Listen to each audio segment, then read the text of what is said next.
Let's do it. Yeah. Let's do it. Let's go. Let's go. How you feeling? Let me know. Let's go. How you feeling? Let me know. How you feeling? Let me know. Where y'all at? Let's go. Let's go. Yeah.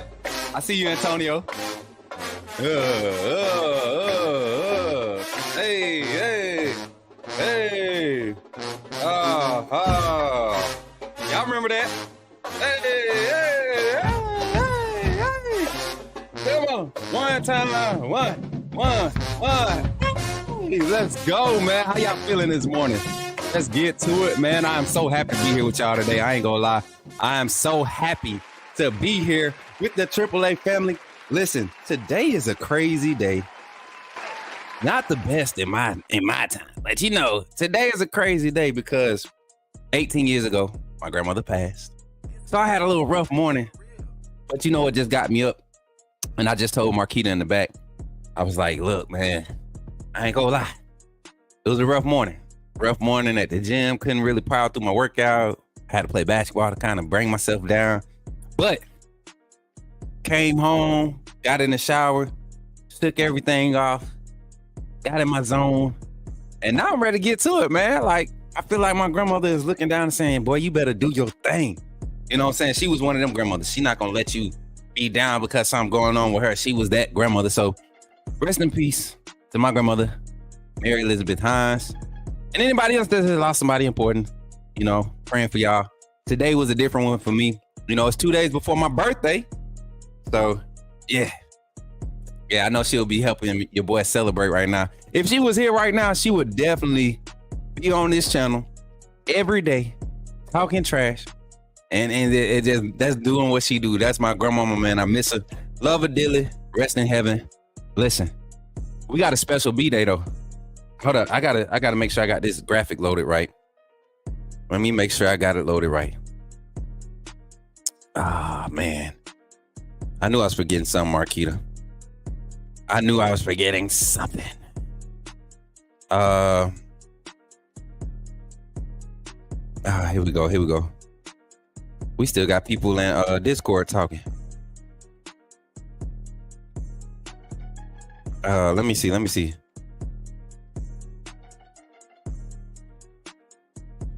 Man, hey.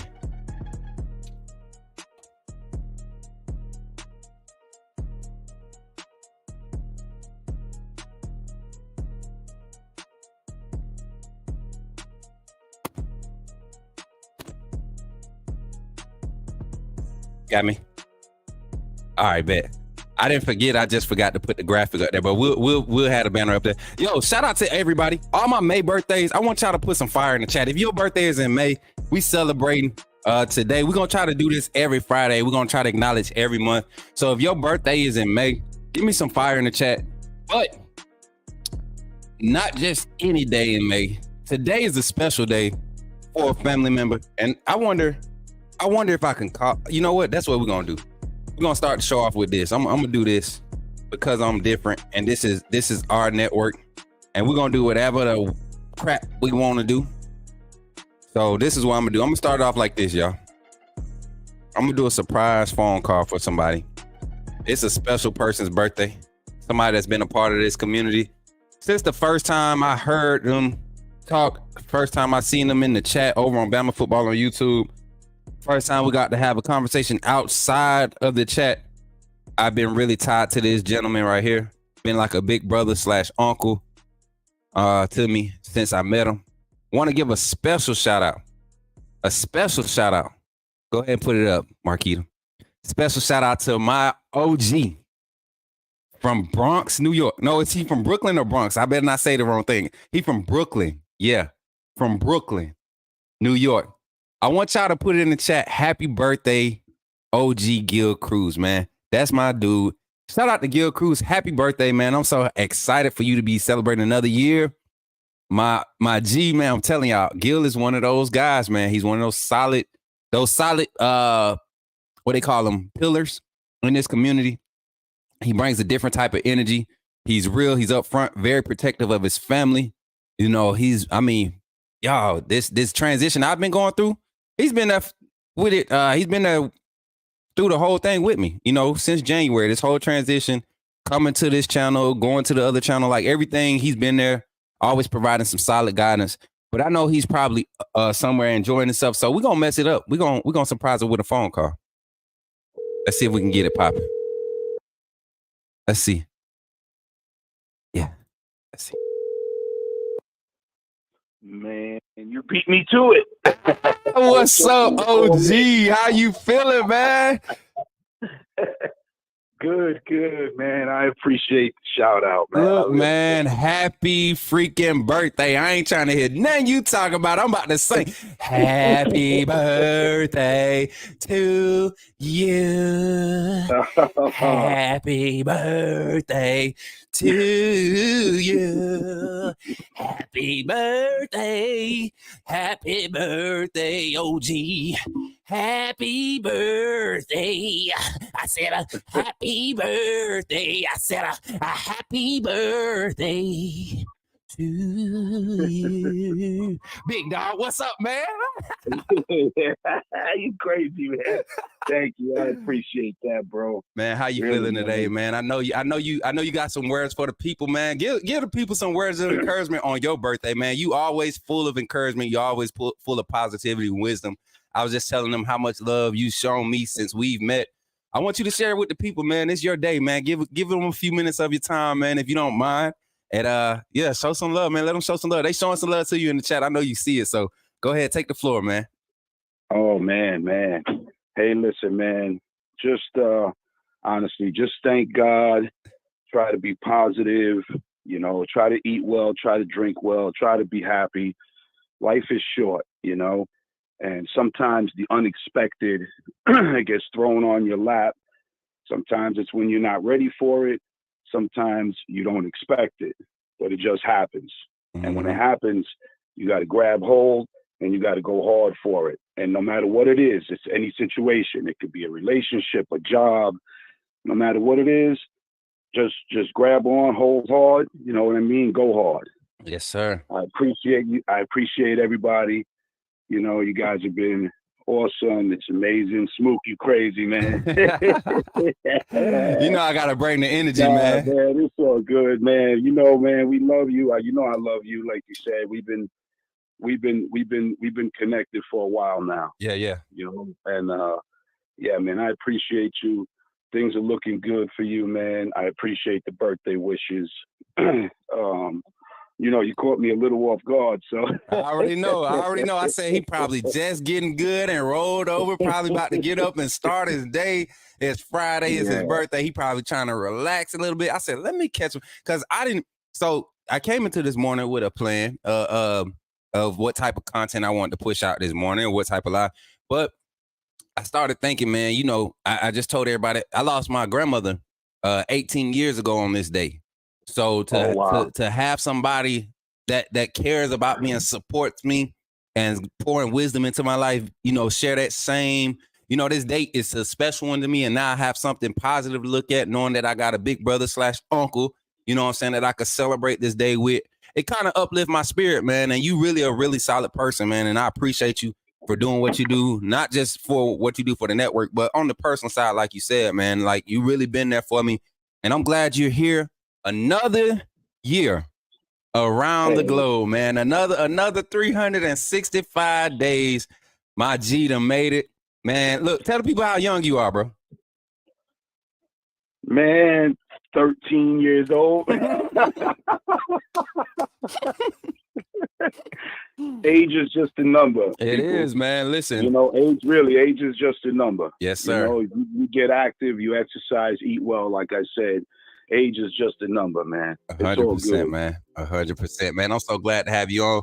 Listen, I'm going to get into the phone call segment after I open up. And if you want to call in after you get straight, please do, man, because I got some good topics. We talking a little recruiting, but we really getting into the fall breakdown today. Like we starting to speculate fall ball. We're going to start real light and easy. We're going to start on the defensive side today. So I know you real good on that defensive side. I know you want to talk football. So that's what we're going to do today. But I definitely had to start the show off, man, giving recognition to one of the real supporters of this channel. We got a lot of them, but you definitely one of the real ones, man. We got, and you, like I said, you tight, man. You my big bro, you my uncle when you need to be. Like, I really love Gil Cruz, y'all. This is my big brother. So, man, look, I appreciate that. for sure, man. And once again, happy birthday from myself and the whole AAA fam. Coach Smook Network appreciates you. And man, look, if the phone line, if you feel led by the Holy Ghost, call back in. Come on in, man. I love you, boy. Hey, I love you. I appreciate all the birthday wishes, man. Thank you. And you, the whole AAA family, I appreciate all of y'all, man. For real. All right, take care, man. I'll catch up with you. Yes, sir, man. I love you. All right, love you too, man. Listen, y'all. So a lot of y'all won't do that. A lot of fellas will not do that. I don't know why, but I love my brothers, man. All my brothers, my uncles, my people that love me, I love them. You know, people that really look out for my best interest, I say it to them. I mean it, you know. A lot of people misconstrue that word. They try to put it different meanings on it. Love it's a genuine feeling. You know, when you really love somebody, you really love them. So I love my big bro. I love a lot of y'all, man. I ain't gonna lie. Y'all just don't know. Y'all been a steady help to me during this transition. But listen, now we getting back into it, y'all. It's the Coach Smook Morning Show. This guy got 4 fingers for real. Football. Put your name in the chat. Well, put where you're watching from, and if you're a AAA member, I want one of them emojis at the end of it. I want one of the AAA family emojis at the end of where you're watching from, so we can get some love up in here. Let me give y'all some shout outs, man. Look, Mama came in with the Davin Jones came in with the AAA fan. Where you watching from, Davin? Mama coming in. What's up? Good morning, mother. Got to talk to my mama early this morning. ATL, my boy Moon Rocker. What's up? AAA fan, Crimson Blood. Where you coming from? Fredericksburg, Virginia. Let's go. We in the building. Birmingham, Alabama in the building. Let's go, Davin. Montgomery, Alabama. See, Kimberly don't be paying attention. She ain't following directions. Marquita, give her a reprimand. We're going to reprimand her. That's a strike. I'm just playing. Kimberly, no, I'll be messing with her. Y'all, Kimberly gonna beat me up when she see me. I know it. I be picking at Kimberly all the time. Nicole from Birmingham, Alabama. That's my sister coming in. Ready to get some. You know what I'm saying? Watching from Charlotte, North Carolina. My boy JB718. What's good this morning, man? Tuscaloosa, Alabama. Y'all already know who today is. Zachary Wilges, man. I wonder what kind of heat he coming with for the vocals today. Oxford, Alabama in the Let's go, man. Athens, Alabama in the house. Travelpreneur Sports, what's good, my brother? Walt Albright coming, Georgia. Let's go, man. Bama Beauty 780. Edmond, Alberta, Canada. We over A. Y'all know where we at? A. Representing the A. You know what I'm saying? Good morning, family. My pops tapping in from Fort Mitchell, Alabama. Let's go. Round Rock, Texas in the building. Uncle Jay. Let's go, man. Kimberly Harmon saying she from Montgomery, Alabama. See, I knew you was ready to represent the Gump. We out here, y'all know what I'm saying? Lineville, Alabama. K-Spray, appreciate you for pulling up this morning. Jordan Wright, watching from Birmingham, Alabama. Appreciate you for pulling up. Mama, you know you watching from Fort Mitchell, Phoenix City. You know what I'm saying? How we do in Alabama. Thank you for everyone in here that wished the birthday wishes to my OG Gil Cruz. He's telling y'all thank you in the comments. Make sure we show him some extra love today, man. I'm telling you, OG is like, he really solid, man. He really solid. Live from Aerospace International, Oxford, Alabama. Oxford, Alabama. Jasper, Alabama in the house. Antoine. Listen, I got to say Alabama like that from now on. Jarvis Mitchell from Birmingham, Alabama. It's going to sound funny when I go and cut this. I'm telling you, it's peaking like a mother. Blue Ridge is in the building. I be going through Blue Ridge sometimes. Appreciate you for pulling up. Bama Ty said he watching from Muscle Shoals, Alabama. This is Joel. What's good, fam? Appreciate you for pulling up, man. Texas coming in. Let's get it, baby. Listen, I'm excited to be here with y'all today. I definitely am. Hiram, Georgia. I've been there before. Jimmy, appreciate you for pulling up this morning. Jay from Blacksburg, Virginia. Man, you up there, Jay. Blacksburg out there. Ain't that next to Virginia Tech? Ain't Virginia Tech near there? Love you, Smook. Watching from Saraland, Alabama. That's my big sister, my Auntie Cindy. Y'all, and for everybody that was wondering, I did get to speak with Auntie Janet. For all the family members that's been watching and been, you know, kind of worried on what's going on with Auntie Janet. Nothing's going on. Auntie Janet just get busy And she's a businesswoman. Her business picks up around this time of year. It's the spring. Y'all know she handled them bees and that honey. So she get real busy around this time of year. So definitely, don't worry. Keep her in your prayers. She's really busy, but she did let me know to tell y'all that she's fine. She misses us. As soon as she gets some time to get back active and start engaging again, she's going to be here. So keep Auntie Jenny in y'all prayers, man. She got a lot of business stuff going on that she's got to handle, to keep maintaining and doing what she do and perform like she do and do what she do as she do it. You know what I'm saying? So shout out to Auntie Janet. Uncle Jay's in the house. We got everybody in here this Friday. It's a Friday morning. We going to start this show off with some real football talk, y'all. I really want to get into some football talk. No announcements this morning other than, we got the RSVP link coming up. I think a good idea is, because I'm going to do a stream Sunday. I'm probably going to do a few live Sunday. Couple opportunities for just you all to come in and celebrate my special day with me. Not nothing crazy, but I'm going to be here in Atlanta. I'm going home tomorrow afternoon. And then I'll be at church. So I'll do it live at church. So for everybody that enjoyed the live service that Sunday morning when I was at home playing, hopefully you all can pull up again and show your support. I think that's another area that we're using to kind of change the mode of how content is pushed out. And I know everybody ain't religious. I'm not religious myself. I'm very spiritual, but there's nothing wrong with enjoying some good music, some good worship.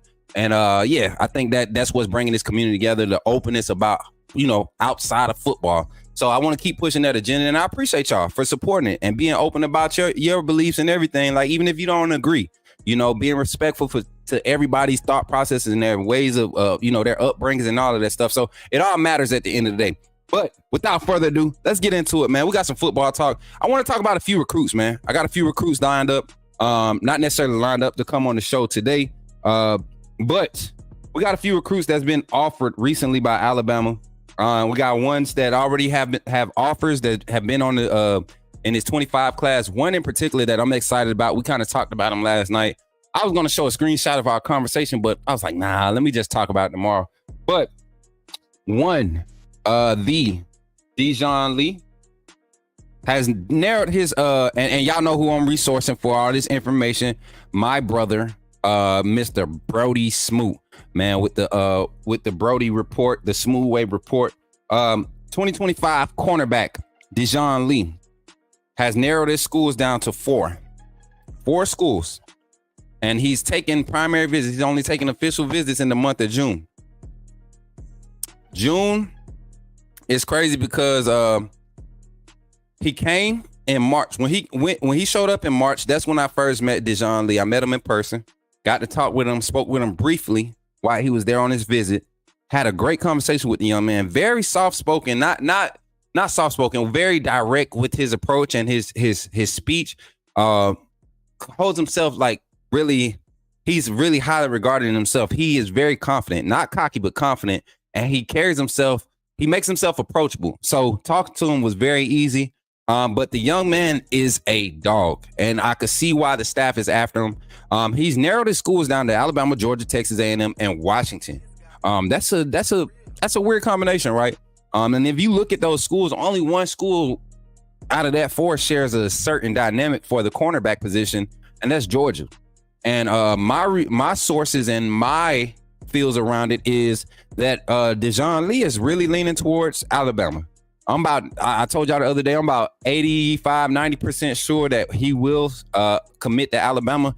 I'm still rolling along those lines. And hopefully we'll possibly have him on before his actual commitment date, his verbal commitment.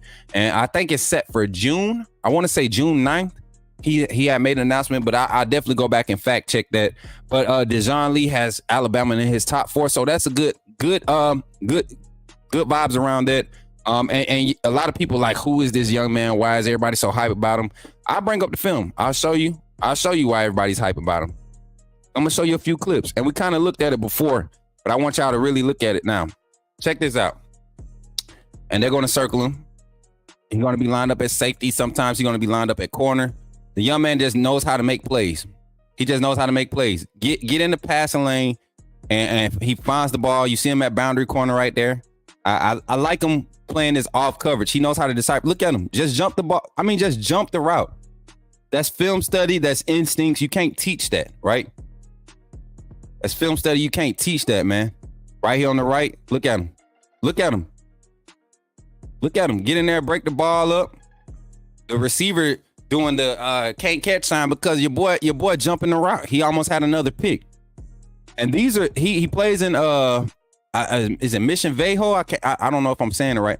Look how he just plays the ball, man. He has an innate ability to just find the ball. He plays the ball so well in the air. His ball skills, attacking the ball at the highest point is good. 6'3", exactly. 6'3" and already 185, pushing 190. They play good. Yeah, that's why I was saying this is a program that plays against prestigious talent. Good morning, Amaya. welcome into the chat. We're checking out DJ Lee, Dejon Lee. I keep calling him DJ. I'm gonna stop doing that because I got to be a little professional when talking. But talking to him, when I call him or we talk, I say, "What's up, DJ?" So having that connection with this young man and knowing his mentality behind why he plays the way he plays, man, it makes sense. Look at him, very physical. He's not scared to come up and support the run. Knows how to seal the edge. Look at him. Ball in the air. Solid tackle. This league that he plays in, they have a lot of quality quarterbacks that come out of this league, that come out of this region. You get what I'm saying? And he plays. Look at his technique. Look at his wind up technique. Look at him how he just plays the ball, man. He just finds he shadows and he stays in phase. And once the ball is in the air, it seems to me that sometimes he doesn't even care if it's on the other side of the field, 40 yards away. Once the ball is in the air, if it's in the air, he's going to go try and get it. He don't care where he at on the field. Then he also has a few, return skills. Not anything I see him doing elite at the next level. I will say that. I don't see him doing that, nothing elite like that at the next level. Oh, and you see 6'3", they're going to definitely give him a few jump balls. He got the ball skills. I told y'all, he probably was a receiver before he was cornerback. I guarantee you that. Haven't even had that conversation with him, but I guarantee you he was probably told, to move the cornerback. Probably didn't have the best route running skills, but definitely had the ball skills. Got enough speed to play that boundary. I want to say he probably like a 4'5" guy. Look at him. Look at him. 4'5", 4'5'1", 4'4", He probably not touching 4'4s yet. They really be trying, my boy. Ooh, nice solid hit. They really be trying, my boy. But yeah, that's DJ Lee. We got him. We got him lined up here. He's Alabama's in his top 4, so that's good to hear. Another young man. We got and this is in the 2026 class. Xavier Hersey. I don't even think the L is it Lersey or Hersey. I can't remember. I don't know how to pronounce it, y'all. Y'all know I'm country. And it's spelled kind of funny, but the boy is a dog. Another safety. I remember people were asking where the DB recruits were for this 25 class. Well, I think this staff already had like an idea, a trajectory of what they were going to be coming into the season working with, and they had an idea of targets that they were already going after from their separate, their previous destinations as coaches. Colin Hitchler, Mo Linquist, you see them starting to make moves.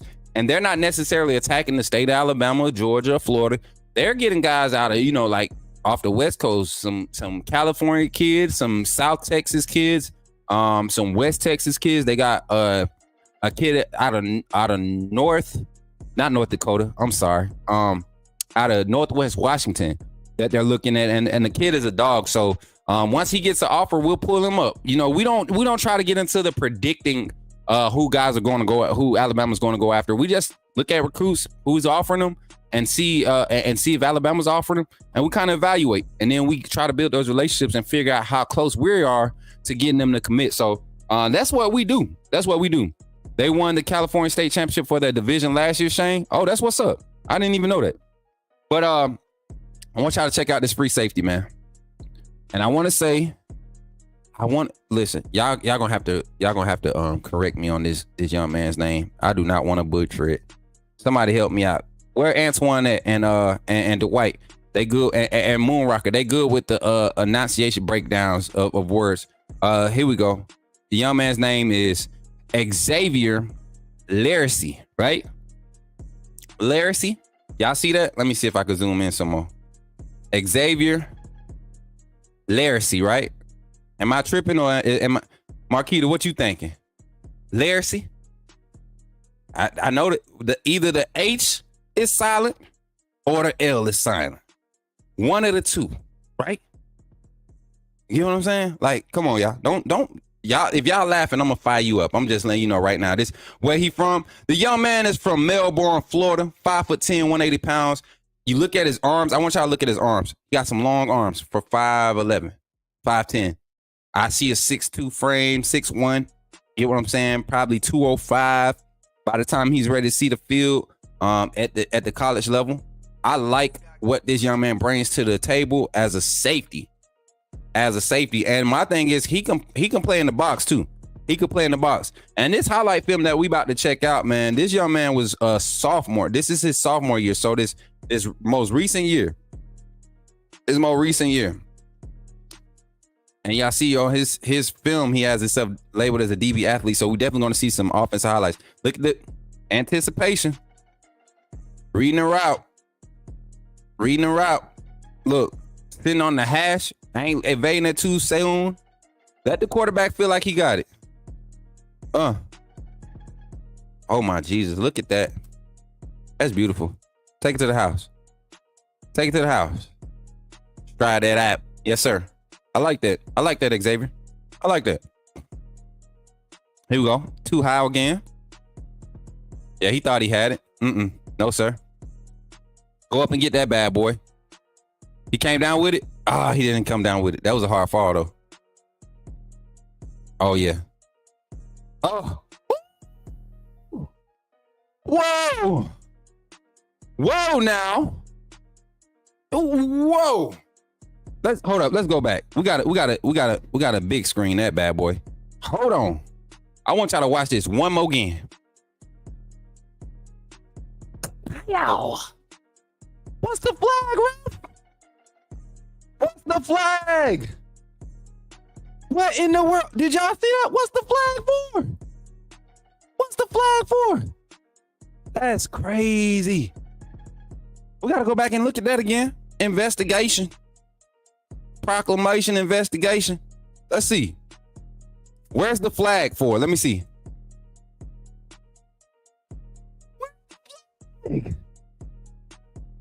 Where's the flag? For what? He's in possession of the ball. What's up, Joseph? How you feeling this morning? That is crazy. Good hit, boy. Flag on the play for giving him the business. Flag on the play for giving him the business. What's up, family? Hey, power couple in the building, Vontae and Jada, man. Much love to them. Gonna see them this weekend. Listen, I'm telling y'all, Xavier is that dude. Look at him. Look at how he just plays the ball. He just plays the ball so beautiful. So beautiful. So this fist. He's solid too, man. He looked bigger than 185. He looked bigger than 185. Did he score? Fix the camera. Cameraman. Uh-oh. Oh, yeah, that's his. To the crib. That way. Wait. That way. Let's go, y'all. I like these recruits who picking up, man. So Alabama just offered Xavier here, Literacy, right? And then it's another one that I want to check out right here. I'm gonna show y'all real quick, and then we're gonna jump into our next subject. I know everybody's not as hip to recruiting like I've been privy to, but this is how you're gonna learn. We already talked about CJ Jim Coley the other day, and then we got Malik Morris, a 2026 outside linebacker, inside linebacker. Also, he plays a little bit at both in high school. I think at the next level, we probably see this young man at the probably at the bandit or the wolf position, because of the linebackers in front of him in that 25 class. Those Mike linebackers, QB Reed, Sterling Dixon. I think Noah Carter gonna be playing on the edge first, but I think he'll eventually go to the middle. The Mike or the weak side linebacker or the wheel. Who else? Luke Metz. I feel like he's going to be in the middle of the field. You look at the 26 class.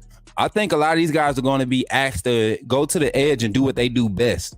And let's get to the ball. Let's get to the ball, get to the quarterback. be able to blow up run game from the edge, seal the edge. And a lot of these athletes are able to do it. Malik Morris, 2026 Alabama line, not Alabama, 2026 Alabama offered him linebacker.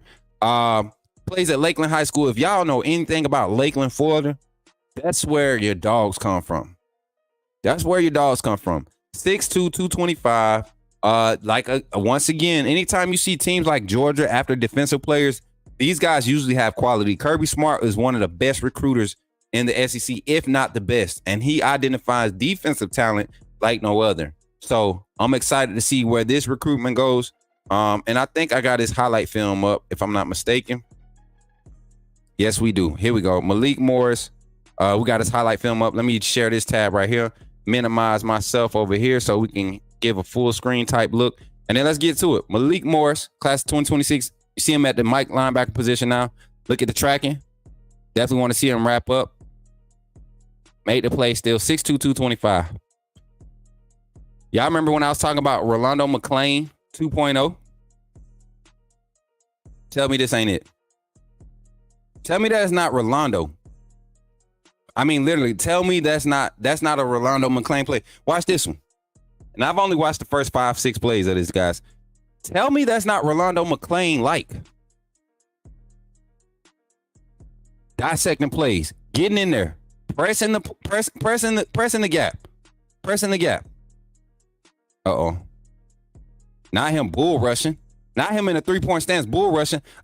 Inside linebacker getting in front of a center. Let's talk about that. Hold on. Let's go back to that. He lined up at like D tackle. Get low, drive, use my speed, use my frame to get skinny and drive through. Not cutting through the passing lane, showing some vert. Not showing some vert and some athleticism. My boy got the ball palmed in one hand. He must got some big hands, bro. He must got like 11-5 hands to hold the ball like that. Yeah. Look at him. This is what Reuben Foster did in high school. He ran the ball and played linebacker. He was running back and linebacker. Telling you, Rolando McClain, like I'm telling you. Look at him. Lakeland is not a pushover school, and they do not play in a pushover league. They don't play a pushover schedule. I'm looking at some of these teams. I remember some of these jerseys from a few documentaries that I watched on Netflix. And these are not pushover teams. And he's just literally out there making them look silly on both sides of the ball. Punt block. Look at him. Hustle. Happy about special teams plays too. Look at him. Get to the ball. Recover that bad boy. He couldn't get it. Check him out. On the blitz. It's hard to get away from him, man. I can't. I'm telling y'all, Rolando McClain, like, trust me. Yeah, Kamani McClain. Yeah. You look at man, did you see the news about Kamani McClain? The Florida look. This is the one. I think this is the one I seen on. No, that ain't the one. It's one screen. This young man blew up so nasty, y'all. So nasty. Delay. Go get him. He went for the ball too. I like this young man. Like what he brings to the table. Feeling it. So those are the most recent offers with Alabama going after their 25-26 class. Malik Morris, 2026 linebacker out of Lakeland for 6'2", 225. Y'all want to go check them out? I'll be posting all of their links, sharing all their links today. Go follow them. Let's follow their journeys. Some more recruits to watch, some more recruits to report. And yeah, how do y'all feel about Alabama's progress on the recruiting trail as far as this new staff coming in, not getting the same amount of time, not having the same continuity with the landscape or the pipeline states of this region, of this conference? How do y'all feel about it? Y'all think we on track to do something special? Y'all think we kind of behind the power curve? Y'all see what we did in transfer portal? I think this staff is doing a great job. So after this message, appreciating our AAA fam, I'm going to come back and we're going to open the phone lines up and we're going to talk a little bit about recruiting. Let's talk about our feels about what's happening around recruiting. Let's talk about, some guys. If you got a guy that you think we should look at, if you want to know about somebody that we should probably be looking at, or want to update on somebody that we've already been publicly talking about, Let's talk about it. Let's talk about it. So after this message, I'm gonna come back and we're gonna talk some Bama recruiting. All right. Y'all did enjoy this, man. AAA fam, I love y'all. This is for y'all. And for those who want to join, we're gonna have the link posted at the top of the chat once this commercial's over. All right, check it out. Welcome, welcome, welcome. First of all, I just want to say thank you for joining the AAA family. By doing so, you have committed to supporting this channel monetarily, and for that, I could not thank you enough. I'm glad that you saw fit to contribute to the growth of this network, and because of that, you will have access to all the behind the scenes content that we're going to be placing on this channel, backstage access to all the vlogs, VODs. We got all types of content. You will have early access to it. Also, any event that you see come out with outside with Coach Smook or anything sponsored or partnered with Coach Smook will be preferred. And we will all make sure that we're all taken care of. This community is going to continue to grow. Don't miss out on any opportunities to network. We have other content creators. We have business owners. We got entrepreneurs. This is Coach Smook Network because we believe in networking. We want to uplift the community. So thank you for contributing to helping that mission, seeing that goal. And then also for the recruits, man, keep the recruits coming. The more you contribute, the more recruits we can get exposure for. And that's really what we're here for, right? We're here to uplift and continue to grow. So thank you for all your contributions and welcome to the family. AAA SOS.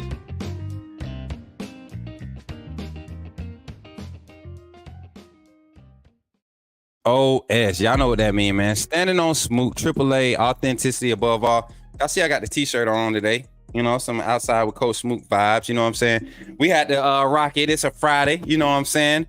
But yeah, phone lines are open. Go ahead and start calling in. No knock against Saban at all, but I think this staff is taking a more modern approach. Hey, I mean, that's not a knock at anything. You get what I'm saying, Davin? You're 100% correct. Phone lines are open. 334-625-1121. Say your name and where you're calling from. I know we have the little calling thing that tells you to say your name beforehand. I be trying to time it up so I can't hear it. That way y'all can introduce yourselves. But the phone lines are now open. Go ahead and call in. We got our first caller, and I bet y'all can't guess who it is. I bet y'all can't guess who it is. Yo, you're on the line with Coach Smook. Who's calling and where you calling from? Talk to me. Zachary from Tuscaloosa. You are. I already knew. I just wanted to make sure everybody else knew. What's up, Zach? How you feeling this morning, my boy? I'm feeling good. Listen, Zach, I'm going to tell you, man. Mary J just became a member of the AAA fam. First of all, I want to congratulate her and thank her for joining the AAA fam. Y'all give her, hold up, before we get into our Zach call, I just want to give her a standing ovation. Appreciate you, Mary, for supporting the channel. Your contributions does not go unnoticed. We appreciate you. And hopefully you've already joined the Discord and already started acting up with the rest of them because we got a different type of community. But we definitely appreciate you. Thank you for what you do. And yes, continue to support. We got a lot for you. So y'all welcome Mary to the family. But Zach, we got you back on the line, man. How you feeling this morning? And then we're going to get into the conversation. I'm feeling good, Coach Smook. That's what's up, man. That's what's up. So yesterday, you know, you did your selection. You did something different. You brought in an impromptu on us. You surprised us on that second phone call with the Amazing Grace selection. And just know, I posted it on YouTube. I posted a clip of it. Seen it. Did you see it? I seen it. What you think, Zach? What you think, man? I liked it. That's what's up, man. Look, I love that energy you bring to every phone call, man. But today, we talking a little recruiting, and I know you were in the chat watching the highlights of some of the young men. And I think somebody that you're probably more familiar with in this recruiting, because I've been talking a lot about him, is Dejon Lee, man. Based off your as a fan, as somebody that loves football, based off your evaluation, other than some of the things I said, what do you feel like Dejon Lee does for the secondary going forward if he commits to Alabama? He brings in more depth for the next season, not this coming up season, but the next season. Mm-hmm. But also a talent to where, you know, if one of our starters goes down, then we won't miss a beat. I feel you on that because you look at the skill set. He kind of reminds you a lot of these guys that we got in this 24 class, right? Jalen Mbakwe, Drake Kirkpatrick, Zay Mincy, Xavier Brown.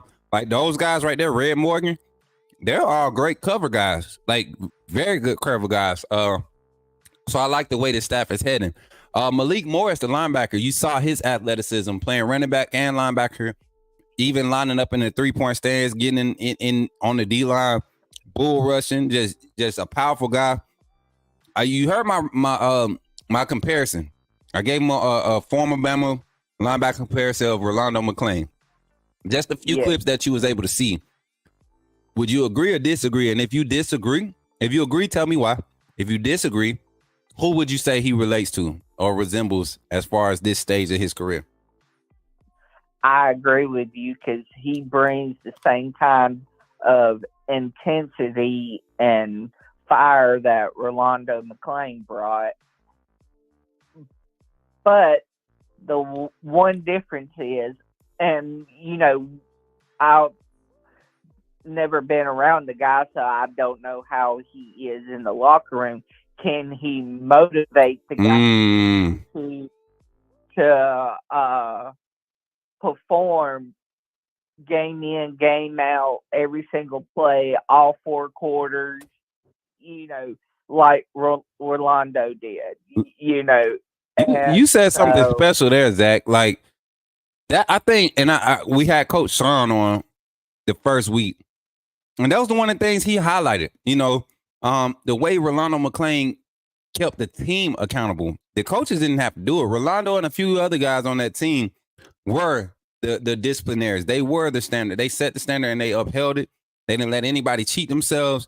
So that's a good like a good take to have on that. Does he get vocal? Does he demand the respect of his teammates, because not just saying it, but doing it, leading by example. So that's a good point. I like that, Zach. Right. Because Rolando McClain, his teammates were more scared of him than that takes, you have to be a leader, to be able to demand that kind of respect from your teammates. And it's crazy. I talked about it, a recruit right now. I talked about Duke Johnson, in this class, Daryl Johnson. He's already committed to the University of Alabama. He's currently an outside linebacker edge. I think they've just given him his 5th star, if I'm not mistaken. Duke has definitely been underrated for a while. But I look at the type of command he has on the recruiting side. I'm kind of privy to having that kind of inside scoop with them. And this young man, he's very vocal. Duke Johnson's very vocal.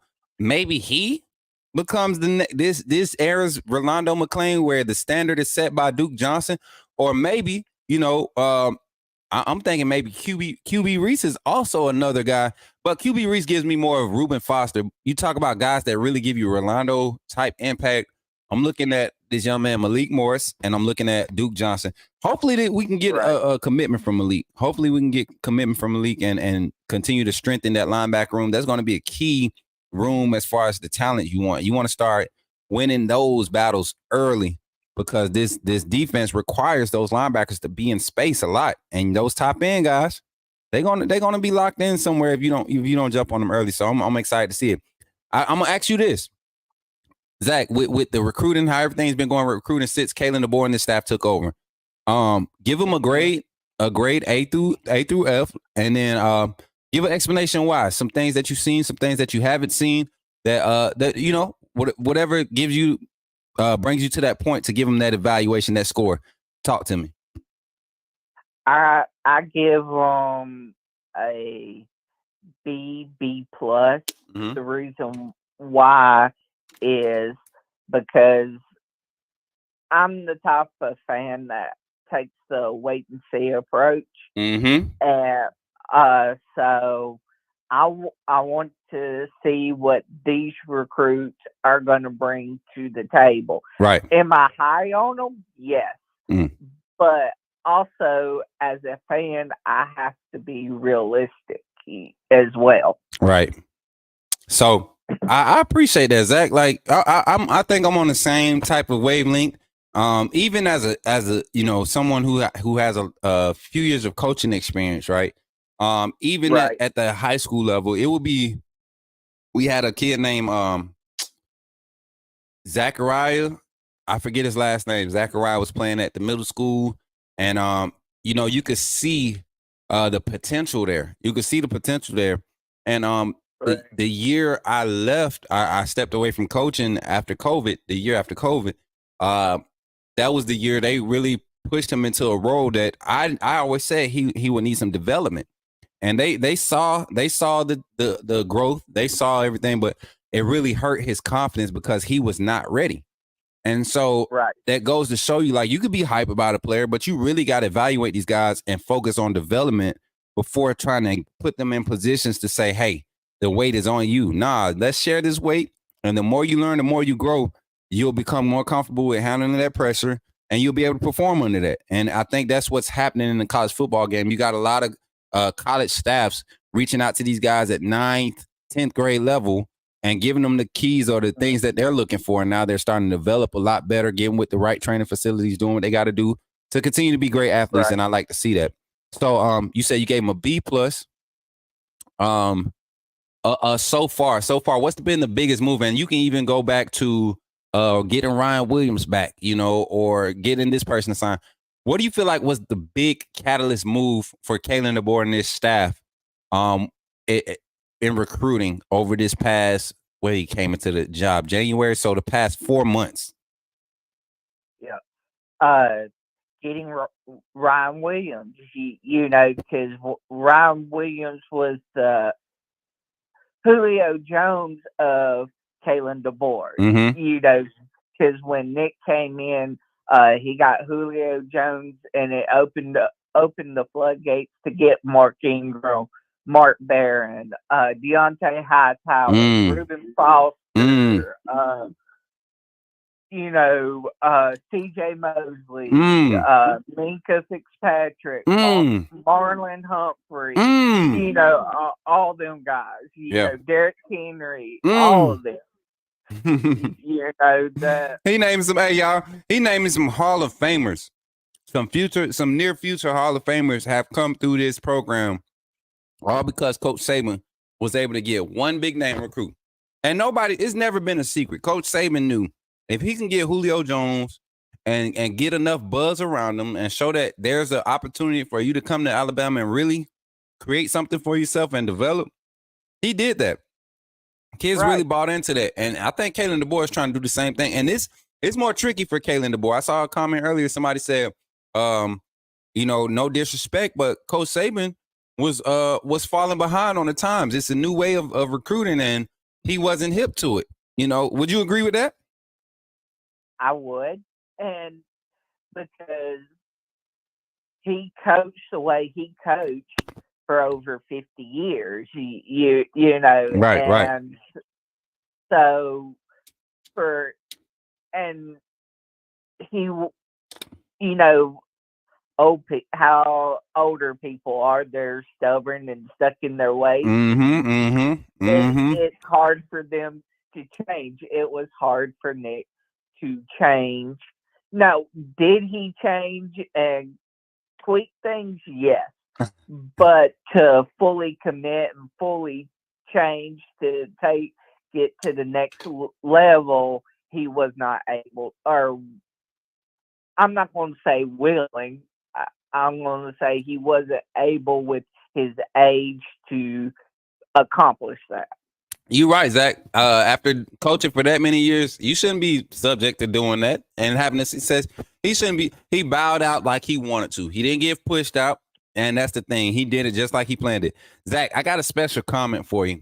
My pop said in the chat, Papa Smook said, I heard a notification at 12 a.m., basically midnight, because that's when I was up. And he said he clicked the link and heard Zach singing. And he put the music emojis with some hand claps. So you getting some props, man, for your selection for the Amazing Grace from yesterday. Oh yeah. Look, we might. Oh yeah. I knew your dad. Your dad would like that one. Oh yeah. I already look. I think the whole chat kind of enjoyed that one, Zach. That was different. You caught me off guard, and you could tell in the video, like my expression from when you started saying, I was like, oh, Zach took us on. All right, let's go. But my pop says you're creating opportunities for kids that might ordinarily get overlooked. Great work, son. Hey, pops, that's what we're here for, and I love being able to be a platform that can do something. You know, not just be out here popping my gums, but really do something and do.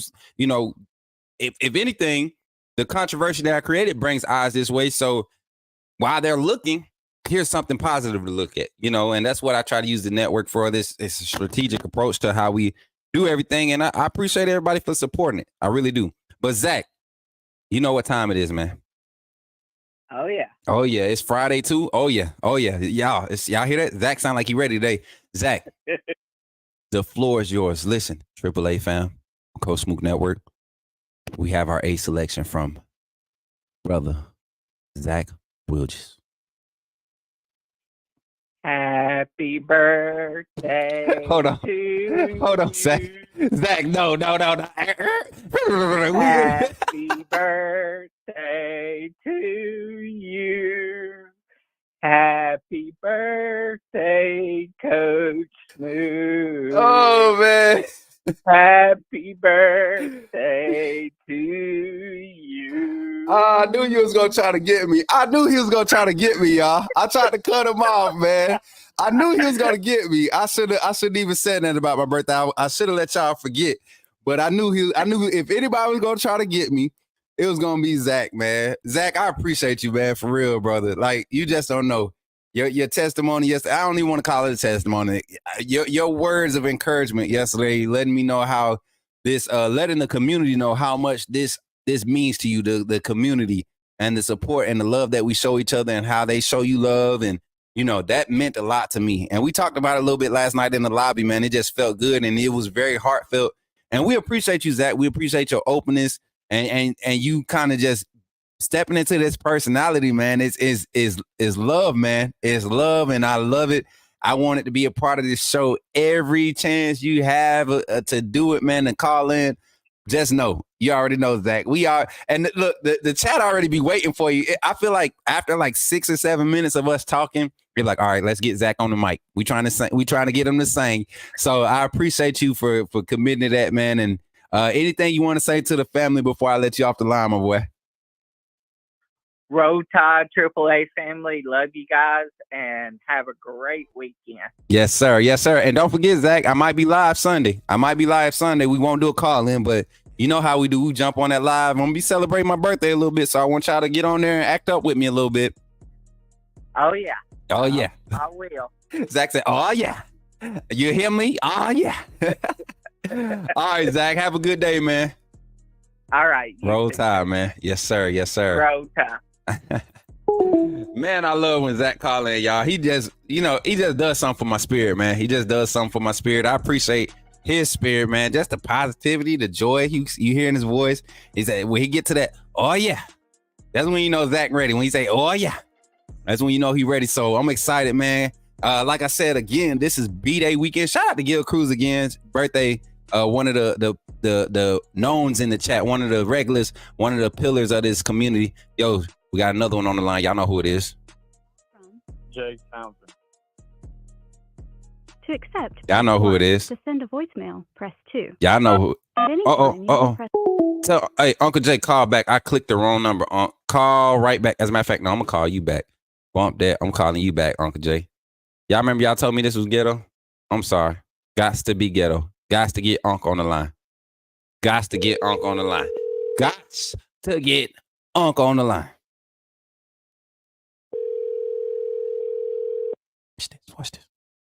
Watch this, y'all.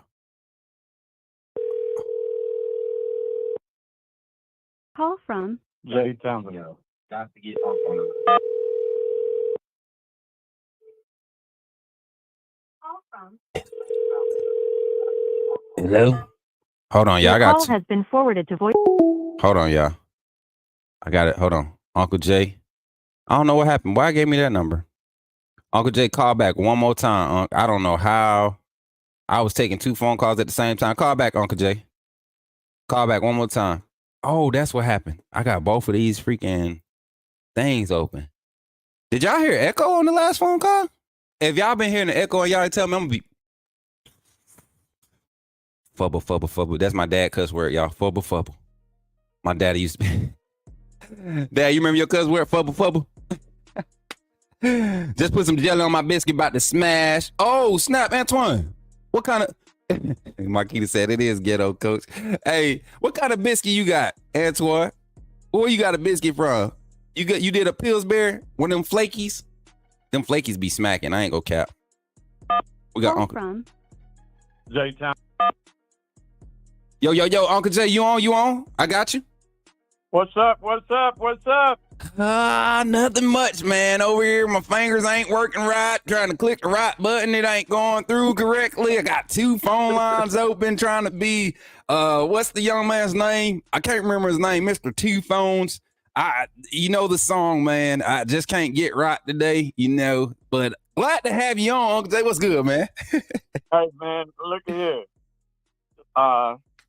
Zach kind of stole my thunder there. This something that I do for all my family. On their birthday, I always call them and surprise them and sing happy birthday to them. And Zach beat me to it, so I won't go back and replicate what he did. But I'm giving you a happy birthday. But you'll hear from me again on Sunday. Yes, sir. And it'll be a direct call to you, wishing you a happy birthday the way I do all my family. Man, much love, Uncle Jay. I'm gonna appreciate it. Don't listen. I'm gonna be at church from Mama. Mama, I'm gonna give you time to get out of church. Mama, what time I gotta be at church? I forget what time church service start, Mama. Y'all gotta text me. I gotta be there on time. I can't be walking in late. Like my brother, C Real, y'all. Listen, before we let Uncle Jay take the flow, C Real never show up to church on time. I just want to put that out there. I'm putting my brother out there. He never show up to church on time. I don't know what his problem is. Maybe we need to pray a little bit harder for him. But when y'all see him come in here, just know, I put him on blast, and y'all need to check him. Tell him to get his butt up and get to church on time. I don't care if them 2 old ladies running him crazy. He better wake up early and get his butt to church on time. But yeah, Uncle Jay. Hey, well, look, sometimes we got those people in our family that like to make that grand entrance too. You know what I'm saying? He may be one of those. So okay, Want everybody to know the drummer is here. You know what I'm saying? I call this game. Not drama, but Be Real is here, y'all. Yeah. I'm here. But anyway, I'm gonna do it a little bit different. You know what I'm saying? I'm excited about these recruits. You know what I'm saying? I sat here and watched those videos. But what I want to say, and I'm gonna keep mine really short. You know what I'm saying? I'm excited about them, but I'm the same way Zach is. I'm one of those that I want to see it. I want to see it in action, because like I tell my kids, every step you make from elementary to junior high school, it's a little bit harder. From junior high school to high school, a little bit harder. And from high school to college, it's a little bit harder. And just because they, tearing it up in high school doesn't necessarily mean they're going to tear it up in college, regardless of whether they 4 or 5 star. You know what I'm saying? 100%. Every now and then, one of those 5 stars turn out to be a bust. You know what I'm saying? So I'm one of those show me type fans. You know what I'm saying? I want to see what they're going to do when they get on the field. I love what they're doing when they're in high school. You know what I'm saying? Because, one of my good friends, as a matter of fact, Rashad Evans' dad, okay? He's a good friend of mine. And when he was in high school, he was ranked above Bo Jackson. Right. But when he got to when he got to Auburn, Bo ended up beating him out. You know what I'm saying? And he transferred. You know what I'm saying? So, but he was one of the top running backs in the nation. And everybody just knew he was going to be in the NFL. You know what I'm saying? Yeah. I mean, he did well for himself, but you know, that's just an example of how we can get excited about somebody, and then when they get to that next level, it just doesn't happen. You know what I'm saying? But anyway, I'm excited about those recruits, and as far as Coach DeBoer and his staff, I'm really excited about what they're doing. Mm-hmm. You know, people seem to worry about what's going to happen when the people that Coach Saban recruited leaves. How is this program going to look then? Mm-hmm. This is what I got. This is what I got to say. And I've said this more than once. Coach Saban chose Coach DeBoer to be his predecessor. Okay. Right. And for a reason, because he's a good coach. And when Coach DeBoer shows all these people how good he is, he's not going to have a problem recruiting, okay? Right. You know, because they're going to want to be a part of this program, just like they always have. Alabama is always going to be Alabama, okay? And now they got another good coach. It's not going to drop off. You know what I'm saying? Right. 100%. I mean, it's not going to drop off. And they need to stop worrying about what's going to happen. I was watching On 3 or whatever the other day, and they were talking about you know, what's going to happen when all of the recruits that Coach Saban recruited leaves. And if I could have gotten on there, I would have told them, hey guys, y'all forgetting this guy had a record of what is 100 and what's Coach DeBoer's record? I think it was 112 and 123 and 12 or something like that. I could look it up. 100. Yeah, but what I'm saying is, I mean, he's won everywhere he's been, okay? And he's got more talent than he's ever had right now. And I don't see it changing anything. You know what I'm saying? Right. He's going to shine even more with what he's got now, because Coach Saban left the cupboard full. Mm-hmm. You know what I'm saying? He didn't take all the coffee cups and the tea and all of that when he left. You know what I'm saying? Right. He left it stocked. You know Right. what I'm saying? So all he got to do is step in there and do what he's been doing, and everything's gonna be good, man. You know what I'm saying? Like I said, but I'm excited about what you're doing, just like your pop said. Yes, sir. You know, you showcasing these kids and giving them an opportunity to be seen to where they might have been overlooked. Right. You know what I'm saying? Yes, sir. And I'm gonna do what I can do to get you some names so that you can get some more. You know what I'm saying? 100. I'm gonna start listening to some of these small schools that I know about and try to see if I can talk to some of the coaches and ask them about what talent you got there that you think might be overlooked. Mm-hmm. that we can do something to help these kids. Get their name out there. You know what I'm saying? Right. I mean, man, I like what you're doing. Keep doing what you're doing. I mean, you're only going to go up, just like I told you yesterday. It's only going to get better. Yes, sir. The best is yet to come. You know what I'm saying? Yes, sir. But that's what I got to say this morning, man. And like I said, I'll be calling you after church on Sunday, and I'll sing my happy birthday, and I think I can carry a note a little bit better than Zach. Shots fired! Look, man. You know what? I think that's becoming a little thing between you and Zach, Uncle Jay. This little love rivalry, this brotherly love rivalry that we got. It ain't no rivalry, man. I love Zach. Man. That's what I'm saying. It's all love. It's like it's not a competition to put shine a negative light. It's more so I love this more than than you love it, and it feels good because it's starting to become infectious in the community. Like I'm not one. You remember on the other channel be like, oh, don't let them outdo you with that gift or that super chat. I don't want that. I want the energy that you want to be here, and that's what you and Zach exemplify. And it's got other people like, man, let me get in here and try to let me show Smook that I'm down too. And not just me, but the community. The community loves to see people that's down. So I love it, Uncle Jay. And I love it. I sit back and I wait for Zach because I could have beat him calling this morning. Ooh. It's not a thing about me racing him to call. I love to hear him call and I love to hear him talk, man. You talking about us being from the South. Yeah, he's from the deep South. I don't know where he's from. Hey, he down there in Tuscaloosa, baby. He right there. Yeah, but I love hearing him talk, man. I love his energy. I love his knowledge of football. You know what I'm saying? I love his passion for football. And man, I just like I said, I'm all about supporting you, man, and just getting on here and letting you know that you're doing something special, man. For sure. You know what? And just to stand corrected, Kalen DeBoer's record coming to Alabama as a head coach is 104-12. That's right, 104-12. Do you all understand that this gentleman has won? And I think, if I'm not mistaken, let me do the math one more time.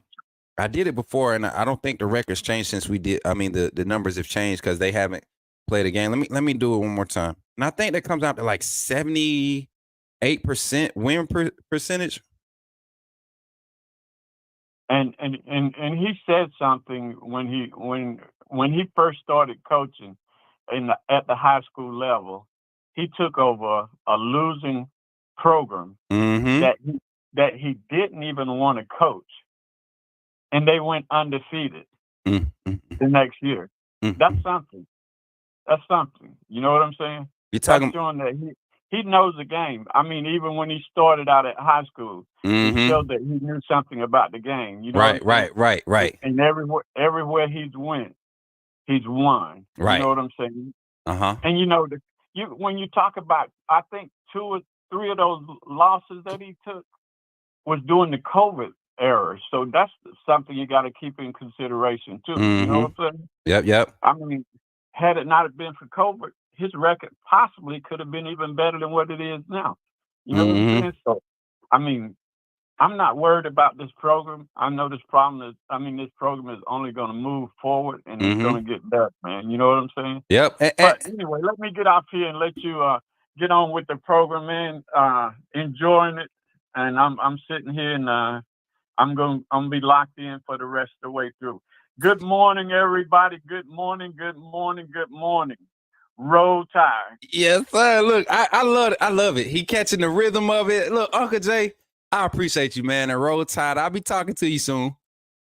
All right. Yes, sir. Later, man. Look, that's Uncle Jay, y'all. Uncle Jay one of the ones too. I'm telling y'all, like, I got a family. I don't know about everybody else in this industry, but my community is my family, y'all. I'm telling you right now, I got a family. My parents even claim y'all as family. Like, she was like, my brother, Uncle Jay, be checking on me in the chat. I was like, yup, every day. Anytime he see you, he gonna check on you. He see his brother, Pop Smook, we gonna check on. Like, it feel like a family when you come here. And that's what we want to continue to push, man. And I was just looking at something, y'all. And we're gonna talk about it soon. But I went to a live, and they're not even live yet. This channel's not live yet. And they got 3K people waiting for this thing to premiere. And I just, like, I don't know about y'all and you all spirituality, but I feel like God sometimes puts stuff in front of your eyes or gives you a glimpse of something just so you can continue to press towards something. And I saw that, and I'm like, man, I would love for our community to grow to where when it's 10 minutes before it's time to do the morning show, we got 1,500 people waiting, just talking it up, enjoying each other, showing each other love. Yeah. Oh, my brother about to get on the road. I was about to have my brother come on. He talking about he want to freestyle. We was gonna give y'all a rap battle before we go, but he about to get on the road. Hey, y'all wish my brother, y'all remember C-Real came on. We always come on. We try to have him on Wednesday or Thursday for the Bro Corner. We come in, we talk about Bama football, give our evaluations. He's currently playing semi-pro ball for the Columbus Storm. They're in a very competitive semi-pro league, man. And they have an opportunity to lock up the #1 spot in home field advantage for the playoffs. So he's currently headed to Tennessee, man. Y'all keep him in your prayers. Safe travels, bro. I love you, man. And go do what we do, man. We show out. We We show out. We do what we do. Nah, get your butt on the road. We ain't about to talk to you real quick. We gonna set it up so it could be better. We're gonna set it be better, okay? So be safe on that road, man. Focus on getting on that road and getting up there, handling business. You know what I'm saying? We ain't giving up no sacks. You better not get bull rushed. Nobody better not put you on your tail. Cause if I hear about it, I'm gonna come and get you. But what's happening today is big news. Big news. And I'm gonna share this tab. Hold on, let me share this tab first. I'm gonna share it first and make sure that we have it on the screen. Marquita, get ready to put that new banner up. I think you already, did you see the private chat? Yeah, you seen it. I know you got it. Yeah. So y'all, we got something special happening. Got something very special happening. Yeah. And we might be live. We might be live to talk about it. Might be live to do like a live review or a live reaction to it, right? This is what I was saying, y'all. 3,907 people waiting for this reveal. The chat over here, look at the chat. People going crazy. That's why our numbers ain't up right now. NCAA still in our thunder. NCAA still in our thunder. I should go in there and be like, y'all should pull up to the Coach Smook Network, Coach Smook Morning Show. They in there repping their teams. Look, the Buckeyes, y'all see the Buckeyes, they always popping off somewhere in these forums, man. They so trash.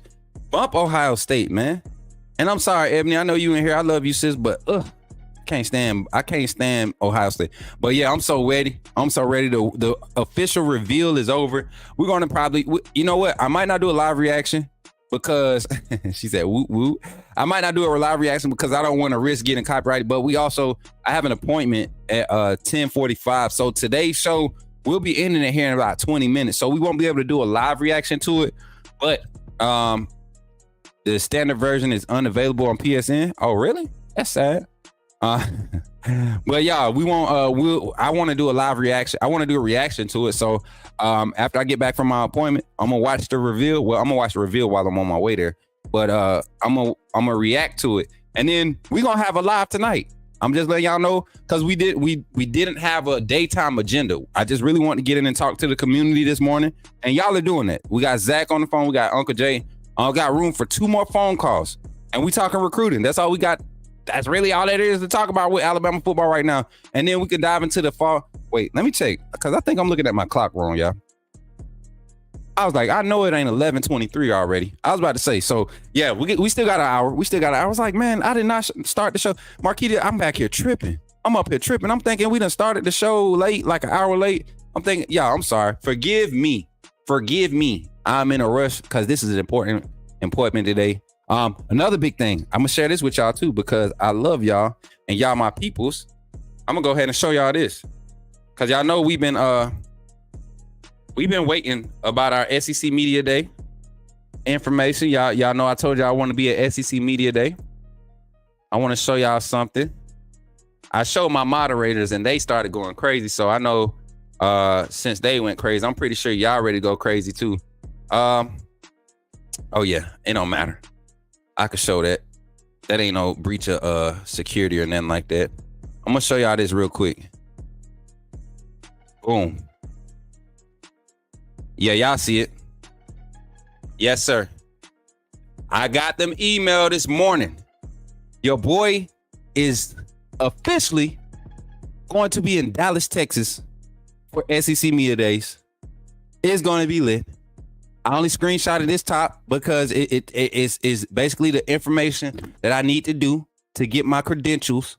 And I got forwarded a personal message. This ain't in no thread. I got forwarded a personal message from my big bro, not big bro, but somebody I really respect at the University of Alabama, the staff member. Shout out to Josh Maxson, man, for keeping me in the loop, providing me with some guidance to help me with our vision and what we want to do here at Coach Smook Network. The way we're covering it is not the normal way. I just want y'all to understand that the way that we're covering SEC Media Day is not team reporting style. My goal here in this whole transition from leaving Bama football on YouTube. Wait, let me stop saying that. From getting fired from Bama football on YouTube. I got to tell the truth, y'all. You gonna cry in the car? But nah, my whole mission is to really give a new wave of team sports recruiting, reporting, and reactions. So we're going to have a team in Dallas. And if some of y'all are interested in joining the fun and getting on the train and meeting us in Dallas, or by that time, by July, we may have it to where we can just hook it up for the team, 2 or 3 people to show up, because I'm definitely going to need somebody to be the cameraman, the camerawoman. We're going to need somebody to kind of run errands with charging and all that stuff. So if you're in the area, you want to link up and help out. Plus myself, hopefully Boss Lady will be able to go with me. I really need y'all. I in this industry, Boss Lady keep me straight. KT, shout out to KT, my manager, my best friend. Listen, homie keep me straight.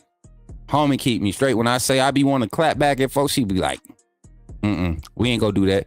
We gonna keep trucking. And I'm very confrontational, y'all. I love confrontation because I like to put people, make people be accountable for what they say, right? But yeah, we got some access, y'all. We got some access. So SEC Media Day going to be a movie that's in July. We also got the production I was supposed to shoot. I think I told the moderators last night.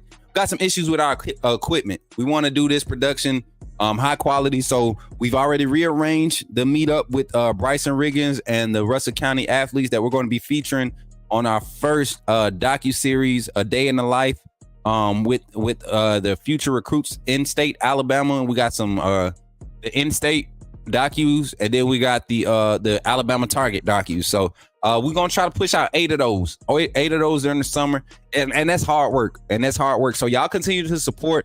The more views, the more revenue, all of that stuff that we are able to generate, the easier it makes. And we got some commitments. We've committed to some things, and I hope you all continue to support. And I think God really has us in a special place to be able to provide this content and do what we do.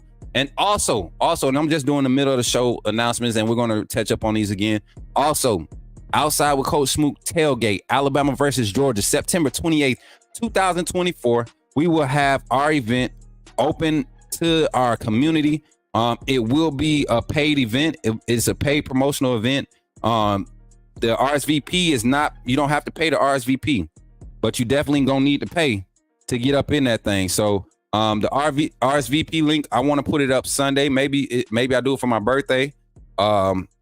I think yeah, I'll do it on my birthday. We'll go ahead and work that so I could do it on my birthday and unleash that link. And when I put that link out, man, I'm telling y'all, all the people that's been talking about they ready for it and all this, y'all better show up and show out and RSVP. I'm telling you right now, y'all better show up and show out to RSVP for this event. I think this probably gonna be the hottest event to hit the campus in a while, man. And we've seen ESPN Game Day. We done seen all these people do everything that they do when they have these big games. I think we have an opportunity to change the landscape of how this thing is done. So what Pop said, he said something that the old employer don't want to see. Antoine, you a fool. KT is a diamond for keeping you level because we can clap back if that's facts. You already know, Pops. We already know. KT is the queen of the Alabama Cats. KT, they in here give you some love. They give you some love, boss lady. She really works hard at what she do, y'all, for me. I'm not the easiest person to work with. Marquita know that. LaQuasia know that. Antoine know that. Bino know that. Uncle Jay, Auntie Jen, all the ones that are really moon rocker, they really been around me for the past 2 or 3 weeks. They know I'm not the easiest to work with because when I feel something, I like to drive. But I got a team around me for a reason, and they kind of help guide, and I trust them. So if they all saying the same thing, it ain't nothing for me to just bite my tongue, regurgitate those words and put them somewhere where they need to be disposed of and just keep moving. And that's been very beneficial for our channel. And I appreciate y'all. 100%. Caleb, you one of those guys, I mean, he came through the side door and kind of whispered like, hey, no. And I was like, yeah, you know what I'm saying? So we moving. So don't forget RSVP for the link.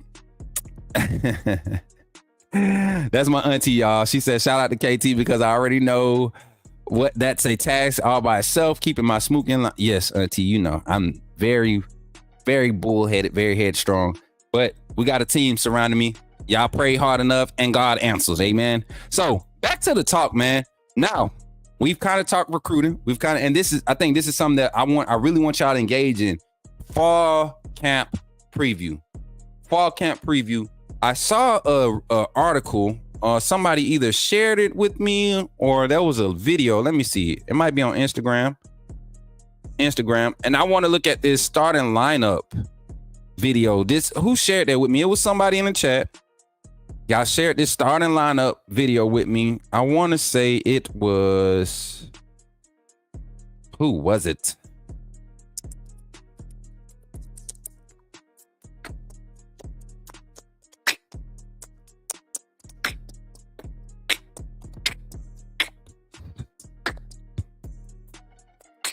Who told me that? Humidity versus dry heat? Yeah, 100%. Who sent me that video, y'all, of the starting lineup? Somebody just sent it to me the other day of the projected started lineups. And they had Caden Proctor starting at left tackle. They had left guard was Tyler Booker, center was Parker Brailsford, right guard was Jaden Roberts, right tackle was Wilkin Formby. Your starting wide receivers was Jeremy Bernard, Kendrick Law, Kobe Prentice. They had CJ Dupree as the starting tight end. They had Jam Miller as RB1. They had Jalen Miller as QB. So I'm gonna run through that again. Oh, Dwight, send it. Can you find it and send it to me again? Was it on Instagram or was it on Twitter? Dwight, let me know. Instagram or Twitter? Cause I be getting all types of mixed up in my inboxes, y'all. A lot of people have really been supportive in this channel, y'all. I just want y'all to know that people really, we got some people, you can't trust everybody, right? But you can definitely be open to conversations. Our team is currently looking, hey, my dear, who in the world? Not doing it.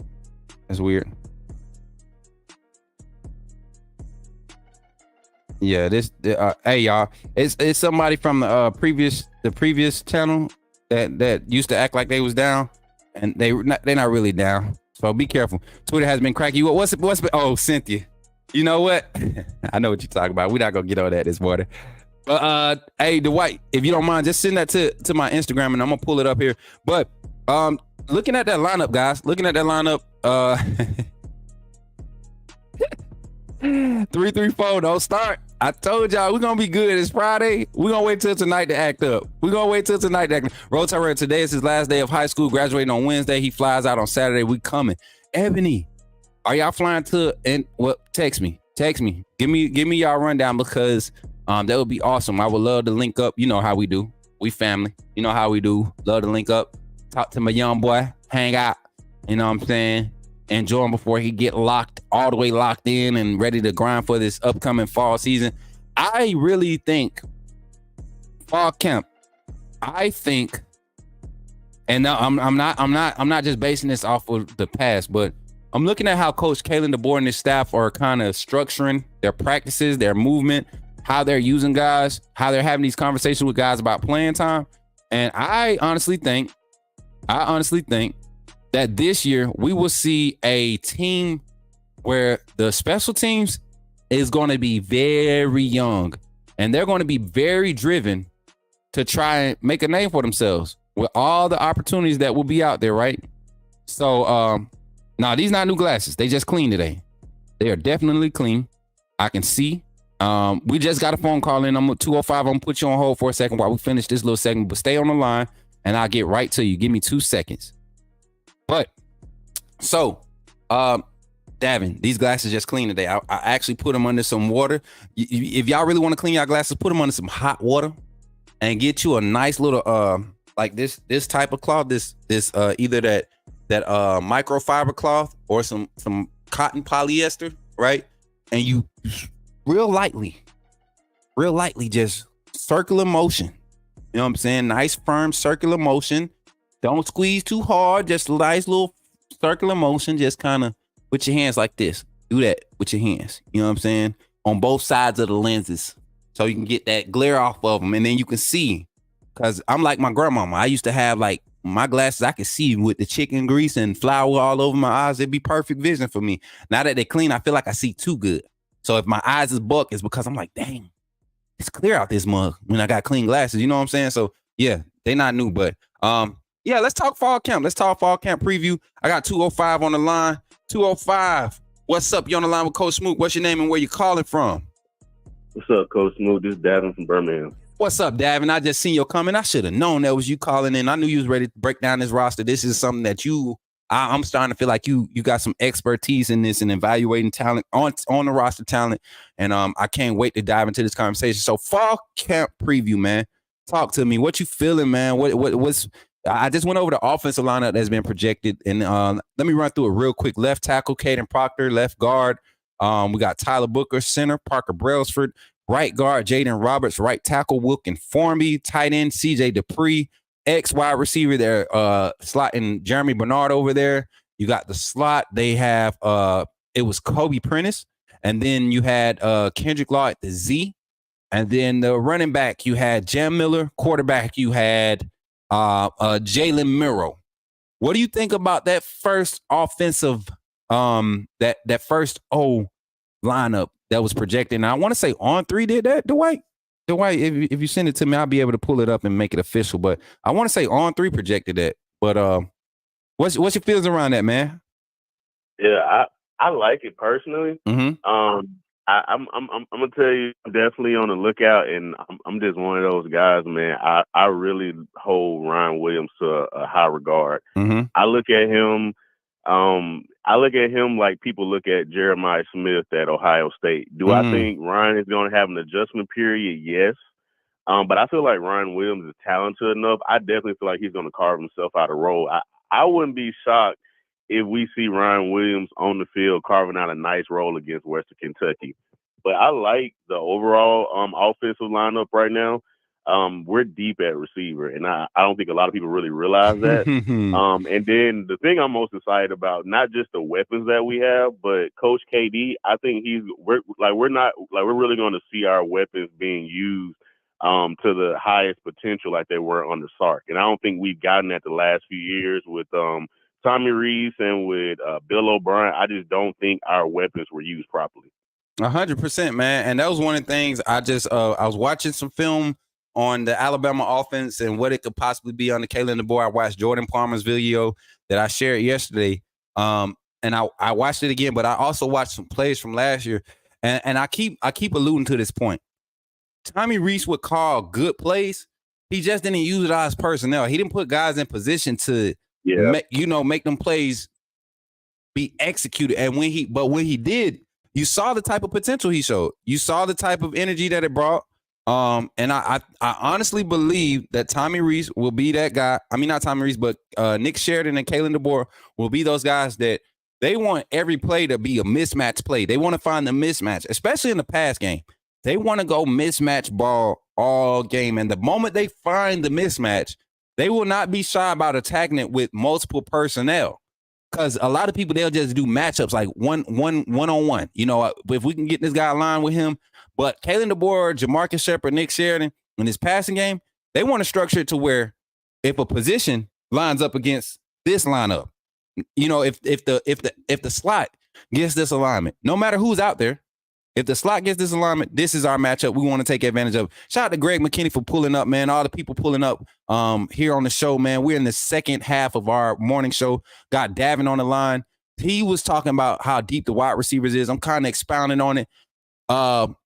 Name some of the names. I mean, just off the top of the head, name some of the names wide receiver wise you expect big numbers from. Not necessarily like the go-to guy, but when we look at Alabama's offense next year, you're going to be like, okay, this guy, and this guy. Give me three names, wide receiver. Yeah. Just looking at what Washington did last year, I think they had about 2,000 to 3,000 yard wide receivers last year. I would say definitely Bernard. I like Kobe Prentice.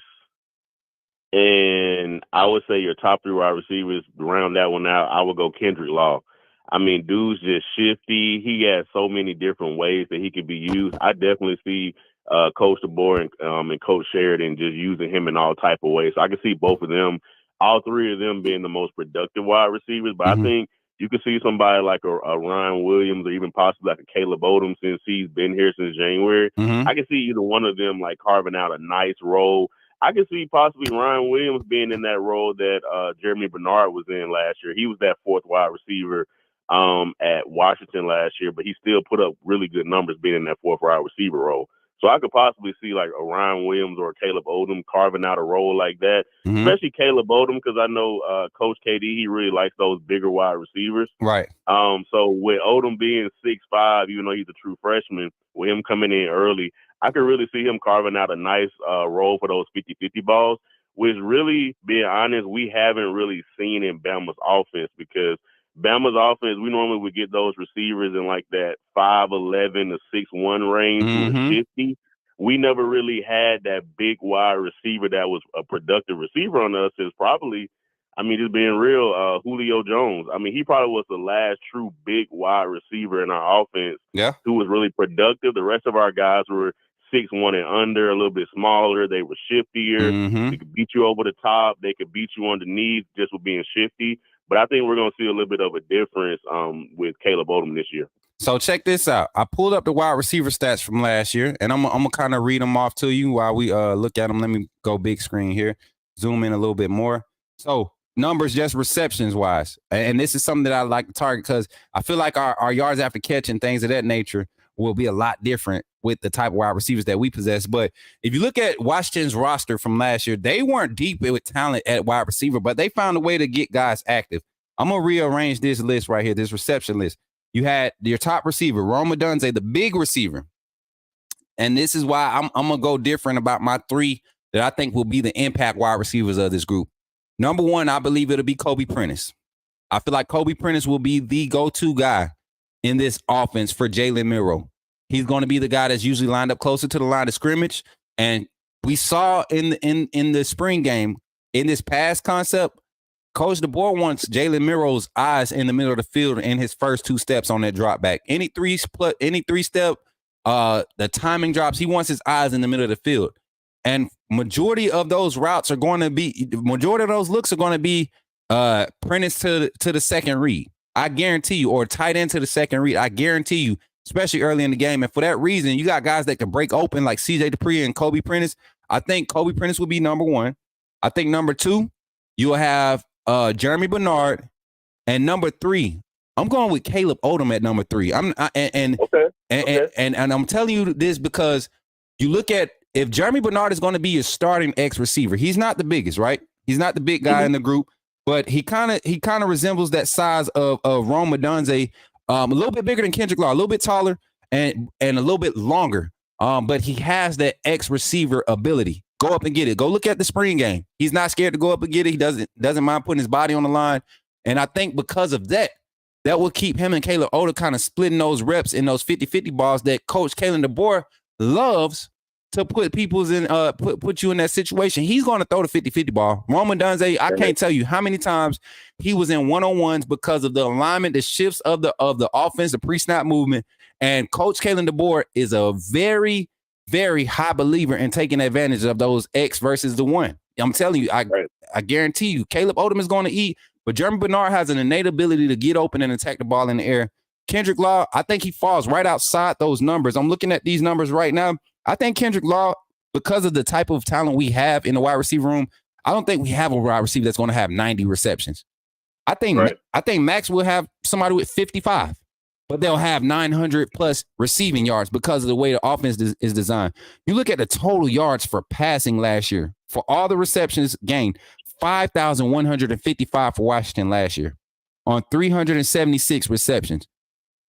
And look at how limited they were in talent. Josh Cuevas, who is a quality tight end, he only had 4 receptions last year. Devin Cope, who's probably going to be one of the top tight ends in the nation this year at Washington, right? He 16 receptions. You had a guy like Jack Westover, who was their top tight end. He had 46 receptions. So you're telling me right now that wide receiver had that tight end room had over 70 receptions between them, roughly. And the type of talent we have in our tight end room isn't going to see just about the same. With Milroe, we're trying to work him and progress him to. So I like the numbers to be spread out a little bit more. But as far as the volume, I think it's going to be Kobe Prince is going to have the most opportunities, and he's going to capitalize. Right behind him, Jeremy Bernard and Caleb Odom. So that's my 3. Yeah, and I'm gonna say I'm gonna agree with you about 90% of that, Coach Smook. Yeah. The only thing that I don't agree with you on is the catches. I think we're going to see somebody get at least 70 plus catches, and the reason why I'm saying that is just based on how Coach KD runs that offense. The Jets. We're going to see Milroe get the ball out his hands a lot faster. Like last year, Reese was killing Milroe by just having him drop back, sit in the pocket, wait. We already had a shaky offensive line. We were dealing with issues with, Milroe seeing the field all the way, checking through his reads. And I really felt like besides the Texas A&M game, when we came out that second half and Reese kind of went to a West Coast offense where he had Milroe kind of getting the ball out a little bit faster, I think we're really going to see Coach KD running a lot of screens, a lot of underneath passes. I think that's going to allow the wide receivers to touch the ball. So I think we're at least going to see at least one wide receiver who's going to crack that 70 receptions mark. Awesome, bro. Awesome. Hey, and then I look at even the running back receptions, bro. Dylan Johnson with 24 receptions. I think last year, Jace McClellan had 14, 18. They should have had more.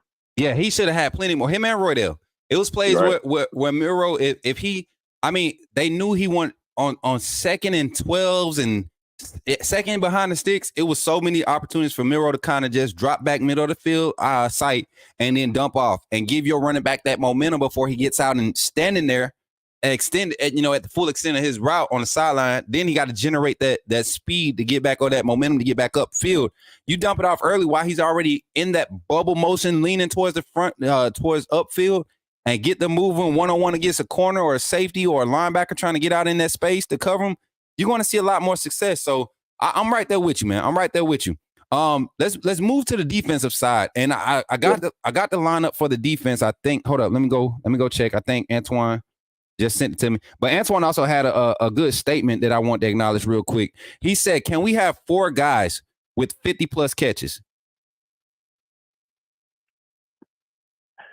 This is it's doable, but you already know most quarterbacks, they have like their top 1 to 2 options. So where if the heat's on them, I'm looking for this wide receiver. So that's why I think having it so evenly distributed, I don't think that's going to be the case where you have 4 guys with 50 catches. Just think of the game in football. I think if you ask Coach KD, he would love for that to be the case, because he knows he has so much talent in that wide receiver room.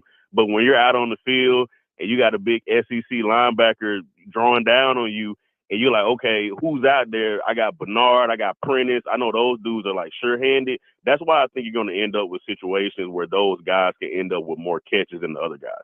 So, and I'm agree with you. So I don't see 4 of them with 50 plus, but I see 2 with possibly 50, 55. Then I see like 3 of them with 30. You get what I'm saying? And I'm saying 30, like last year, Jeremy Bernard had 30 for 400 with an average of 12.3, right? If you get 4 of those guys, like if you get 4 Jeremy Bernards from this roster, that's when I say you'll see possibly not Kendrick Law, but Ryan Williams might get a 31 receptions. Bubba Hampton, I'm telling y'all, Emmanuel Henderson, those 2 guys working out the slot are going to get a lot of looks when they're in the game. And it's like you said, quick pass game, but they're going to be able to turn it into big numbers. And then you got guys that can really stretch the field. If they can make their way consistently into this rotation, like Cole Adams. Cole Adams can really stretch the field, but he also can get in and out of his break so smooth, man. Yeah, man. I was impressed with him at A-Day. He was 50. I was shocked by it. And the funny thing is, I remember you mentioning him a lot on the other channel. You're like, "Hey, Cole Adams, he gonna carve out a role." I told y'all he looked really nice at A-Day. I'm not even gonna lie. He was shifty. I definitely think he's gonna definitely fill in a nice role for the team this year. I'm telling you, and he's a poor man's Wells Welker with more speed, better hands, and he can. Man, listen. I would not be surprised if push come to shove, Cole Adams carves away into this role, and the flag route in tight space is going to be a specialty for him. He knows how to get to the top of a route, stack a guy without losing momentum, step in the ground and get out of his break so smooth. Him and Kobe Prentice, if I had to give them some route running comparisons, and you all know I love this wide receiver when I say his name, do not beat me up for saying this, but I'm telling you, Cole Adams is just as good of a route runner It's Jerry Jeudy. I'm walking away. I don't want to get jumped. So I'm going to walk away real quick. I'm going to go put on my vest because I know some people going to look at me crazy, but I want y'all to turn on his high school film, and I want y'all to go watch A-Day and tell me the similarities. Don't look at the skin color, because if you do, if you look at the skin color, you might get confused, right? Right. Look at Cole. Look at Cole and his skill set, man. This boy is nasty. And I mean, never had, and he's going to be a surprise to a lot of our fans. But in college football, the opponents we're going to see, I'm telling y'all, man. I'm telling y'all. Go. Look, Coach Smook, that's how I praise, because as far as like Saban era wide receivers, I hold Jerry Jeudy at the top when it comes. He was a route technician. The route technician. There was nobody that was better than him under Saban as far as running routes than Jerry Jeudy. So that's how I praise. Maybe Amari Cooper. If you really think about it, Amari Cooper. Okay, yeah, I can give you Amari Cooper. Yeah, Amari Cooper is number one for sure. That's why I didn't say Amari Cooper. I look at Amari Cooper's size and how he ran routes, his change of speed, his misdirection, all his balance in and out of his breaks, inside outside cuts. He could square you if he wanted to. He could round you, set you up for a rounded out. I mean, the comeback, the dip, the dip at the top of the route, sinking his hips, driving out of his breaks. Jerry Jeudy wasn't as good as Amari Cooper in that aspect, but you're talking about just straight up stacking people up, leaving them behind, got them looking, turning hips, opening hips the wrong way. Jerry Jeudy was him. Cole Adams has been doing the same thing. And I saw Cole Adams do Devontae Smith so dirty in a practice, man. Oh my God. It was one of them ones where if Milroe was looking that way, that probably would have made one of the clips that you see from practice, because it was that nasty. I'm talking about just a nasty little press the cushion, get up in him. He's grabbing me.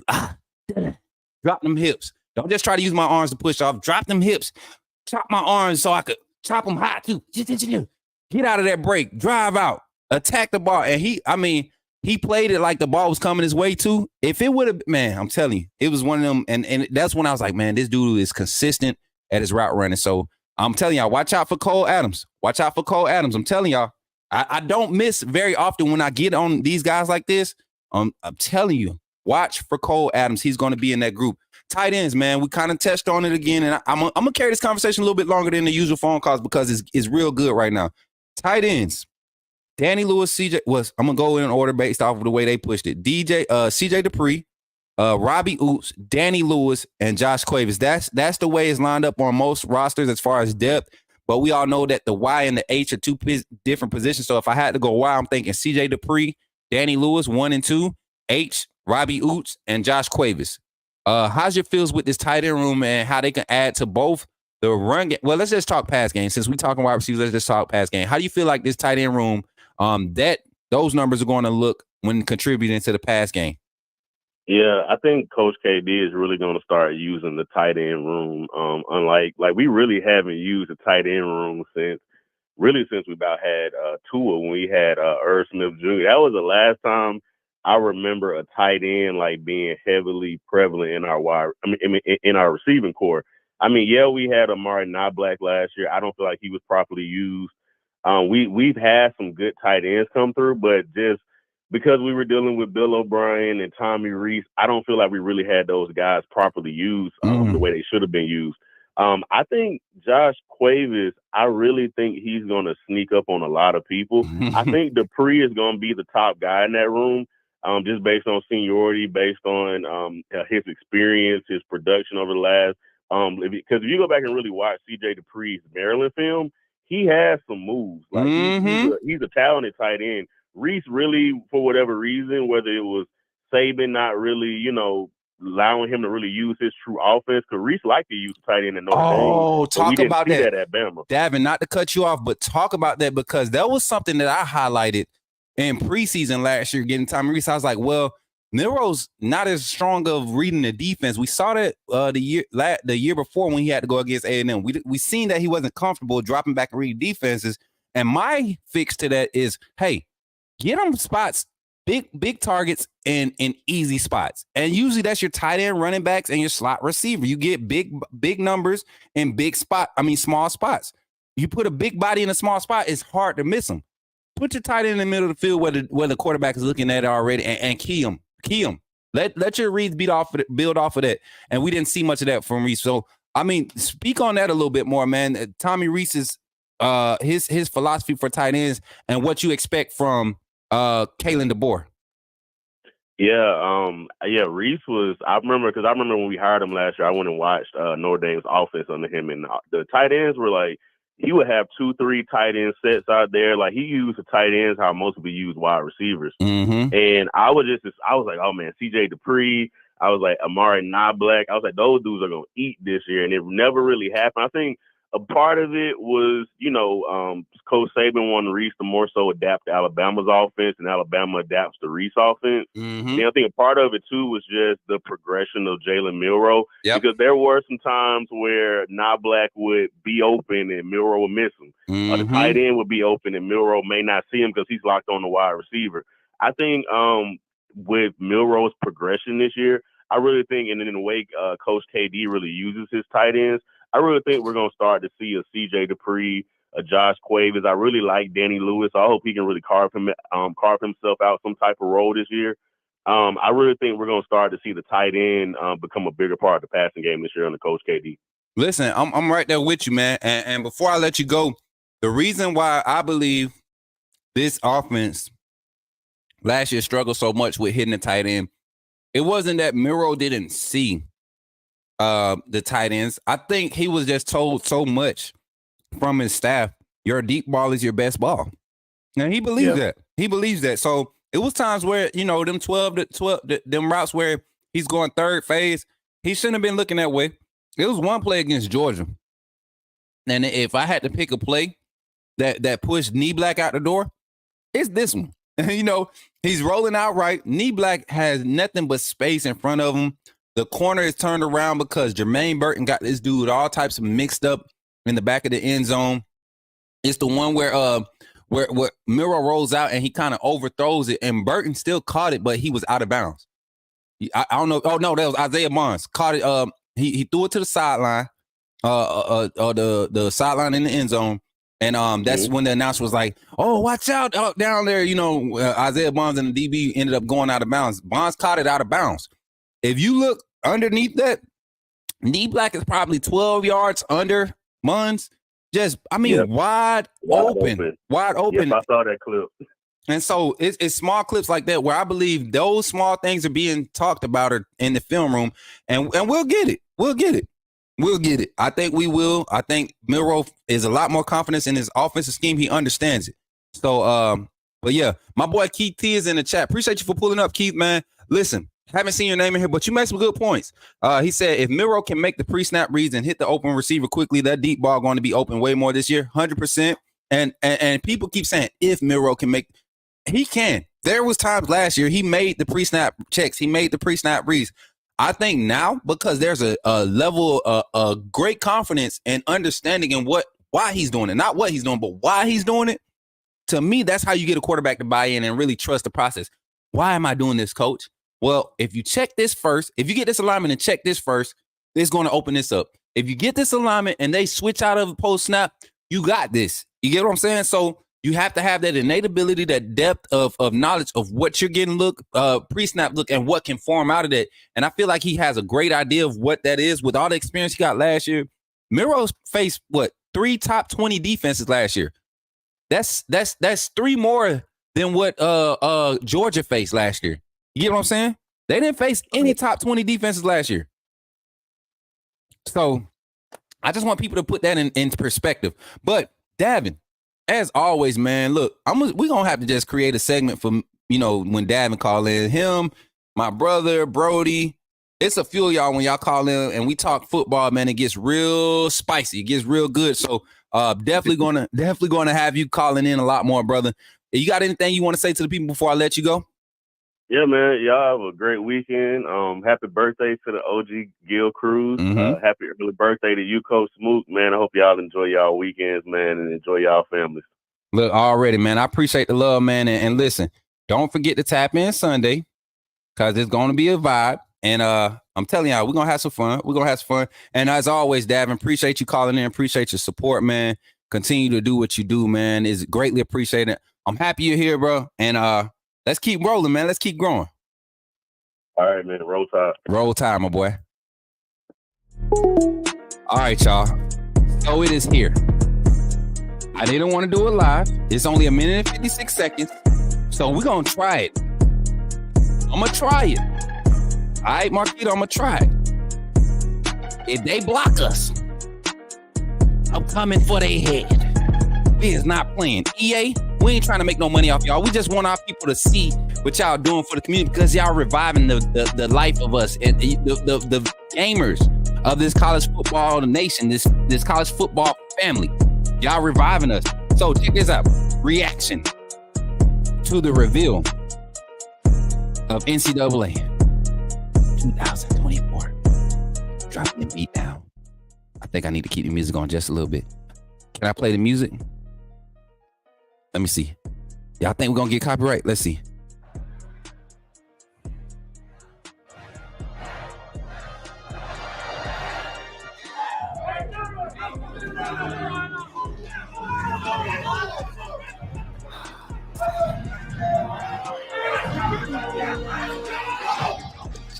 Finally, it is here. You can take all that just another game stuff and throw it out. The eyes of the nation are on this field today, and that's what these players live for. It's about to be crazy. Y'all look at this. Y'all look at this. Yo, they went in on this. Definitely getting the PS5. Yo. I'm so excited. I'm so excited. Y'all seen the new SEC logo on the Texas and Oklahoma uniforms? Oop, oop. Uh-oh, what we doing? Uh-oh. Uh-oh. Uh-oh. Uh-oh. Texas. You know they had to show Quinn. They gonna show Travis Hunter. Got to. Look at him. Oh. Y'all see the time? Hold on. Let's go back. What them boys talking about? Where they went? Hold on. Where them boys went? Let's go back. We gotta go back. We gotta go short. Look at them boys. That's on tough. That's on tough. That's on tough, boy. Them my boys, yes, sir. That's on tough. F them Gators. Oh, no, he didn't. Look at Miro. Oh,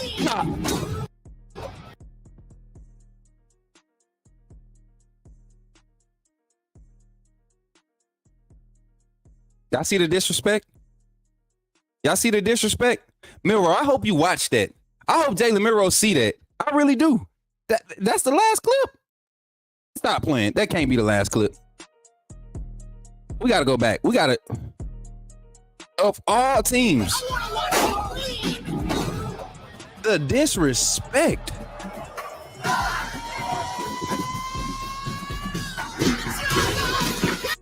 Wait. No, they didn't just replicate 4th and 31 and have Miro throwing to Travis Hunter.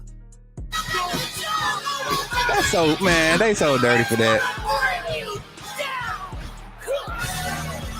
Oh, I like the celebrations. Yeah, I like it. What y'all think, man? Let's rate it. The Bama hate is real. Facts. Yes. Bama by 50. Hey, Bama by 50. Man. Get, man. They trying us right now, bro. Mom, I'm sorry I had to cut. They trying us. Man. What? That was garbage, bro. Ain't no way to this. They look. NCAA to piss me off. Let me go ahead and pre-order. I'm gonna go crazy. I'm gonna stream every game. I'm gonna show y'all the settings too. We going straight earn it settings for the comp league. We going earning settings, and y'all gonna, man, listen. Hopefully they realism settings is realistic. Like hopefully they realism. Man, listen, Antoine, didn't that just piss you off?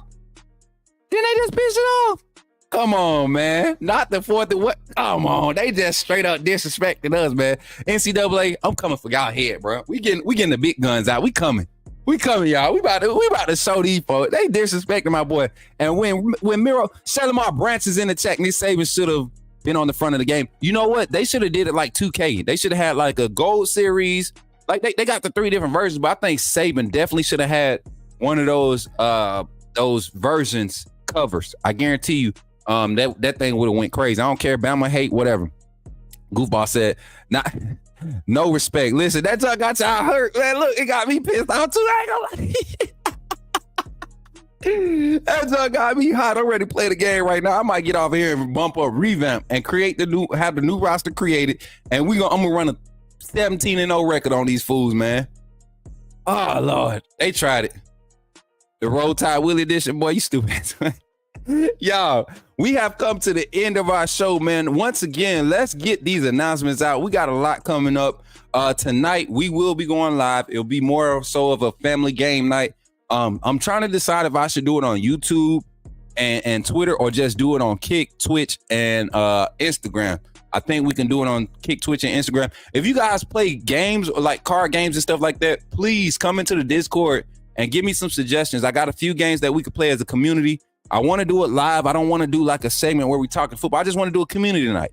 A lot of people want to come in and have fun. We can talk football while we doing it, but I'd rather just have a community night, you know. And depending on what the numbers look like and people that want to participate, we can bring it to YouTube. You know, we can bring it to YouTube. Y'all can jump in the lobby. We can y'all can jump on the live. We can set up the card table. We can just talk Bama football, do whatever. You get what I'm saying? Facts, Jarvis. That's what make it. Of all teams, you couldn't let Texas get a sack on us. They actually beat us last year. Or Michigan. You couldn't show a clip of them getting you know what I'm saying? Like the disrespect. But so tonight we got family night. We're gonna start it in the lobby. I'm gonna gauge the room and see who wants to jump on with me. You gotta be on camera. If you jump on the card tape, you gotta be on the camera. That's what makes the content. So don't be tripping about how you look. We at the barbecue. All right, we at the barbecue tonight. September 28th, we have our tailgate event outside with Coach Smook. Tailgate party. We're gonna be bringing that to y'all live, real time, in effect. Like it's gonna be lit, y'all. We got I'm slick trying to put a band together, a live band together from our community, so we can just have some fun. We can vibe out. We're gonna have some. I hope y'all don't try to get too cute because we're probably gonna be handing out water balloons and water guns at the entrance. You know, we probably just get a whole bunch of the cheap stuff and really just like pop it off, you know, have our own little section. Like we're gonna have some fun. So RSVP link is going to be posted Sunday. Get ready. Outside with Coach Smook tailgate party September 28, 2024 in Tuscaloosa is going to be a vibe. I promise y'all. Be ready for that. Also, we still are doing our giveaway. I didn't announce it last time because y'all was not paying attention and y'all didn't tell me to, so I blame y'all. But we still have our giveaway going. What is stuff at? Let me go get it real quick, y'all. Give me 2 seconds.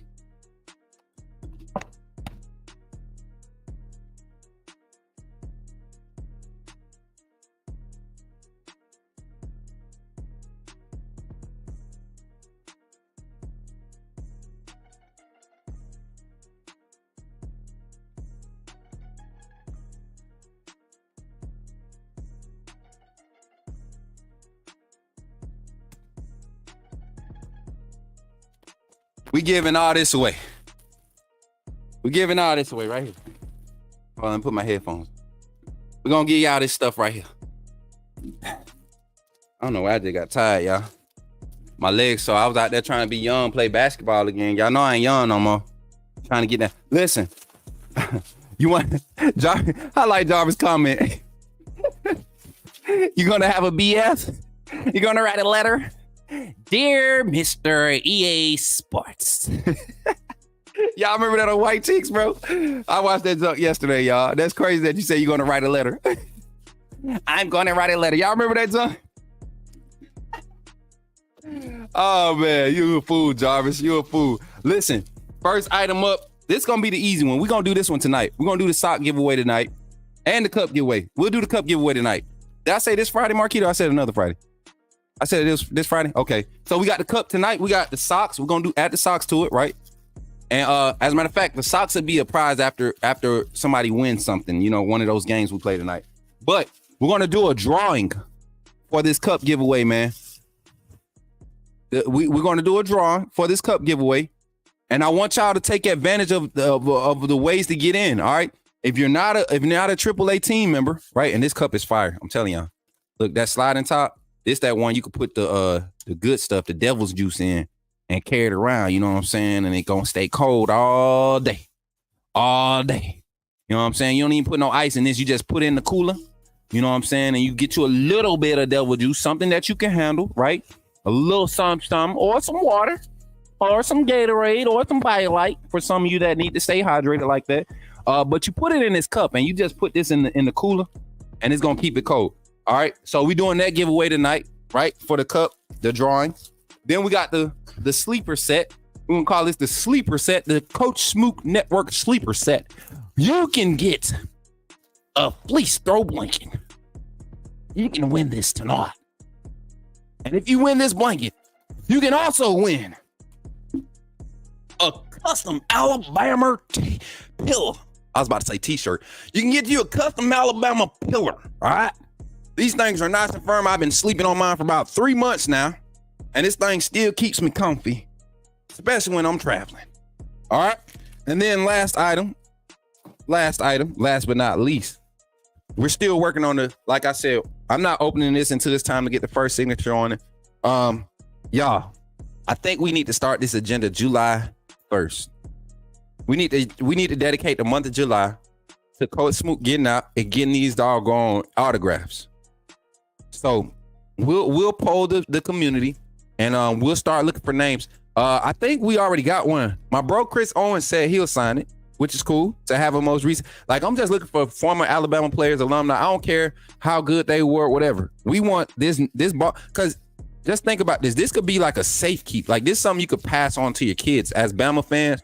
You could pass this on after it's been signed by some of the most recent greats. I think I'm gonna be able to get Jalen Monroe to sign it. Like all the players right now, I think I'm gonna be able to get them to sign it, man. I think I'm gonna be able to get them to sign it. Y'all pray and ask God to, provide the access so that we can do that. All right. And then that's it for the giveaway. What else? What other announcements, y'all? Once again, we have just received our email for SEC Media Day credentials. Appreciate shout out to Josh Maxson over at the University of Alabama for looking out. Been a great business relationship. Also, just kind of forming like a mentor bond. He works in a industry or a sector that I would like to get involved in if I ever go to that side of my career. Go to that side of supporting the university and its programs. But yeah, what else? Shout out to Walt Brock, man. I hope y'all checked out his Instagram. Walt Brock is that dude. He's a mogul in this industry right now with the content management and creative releases and all of that stuff. So shout out to him.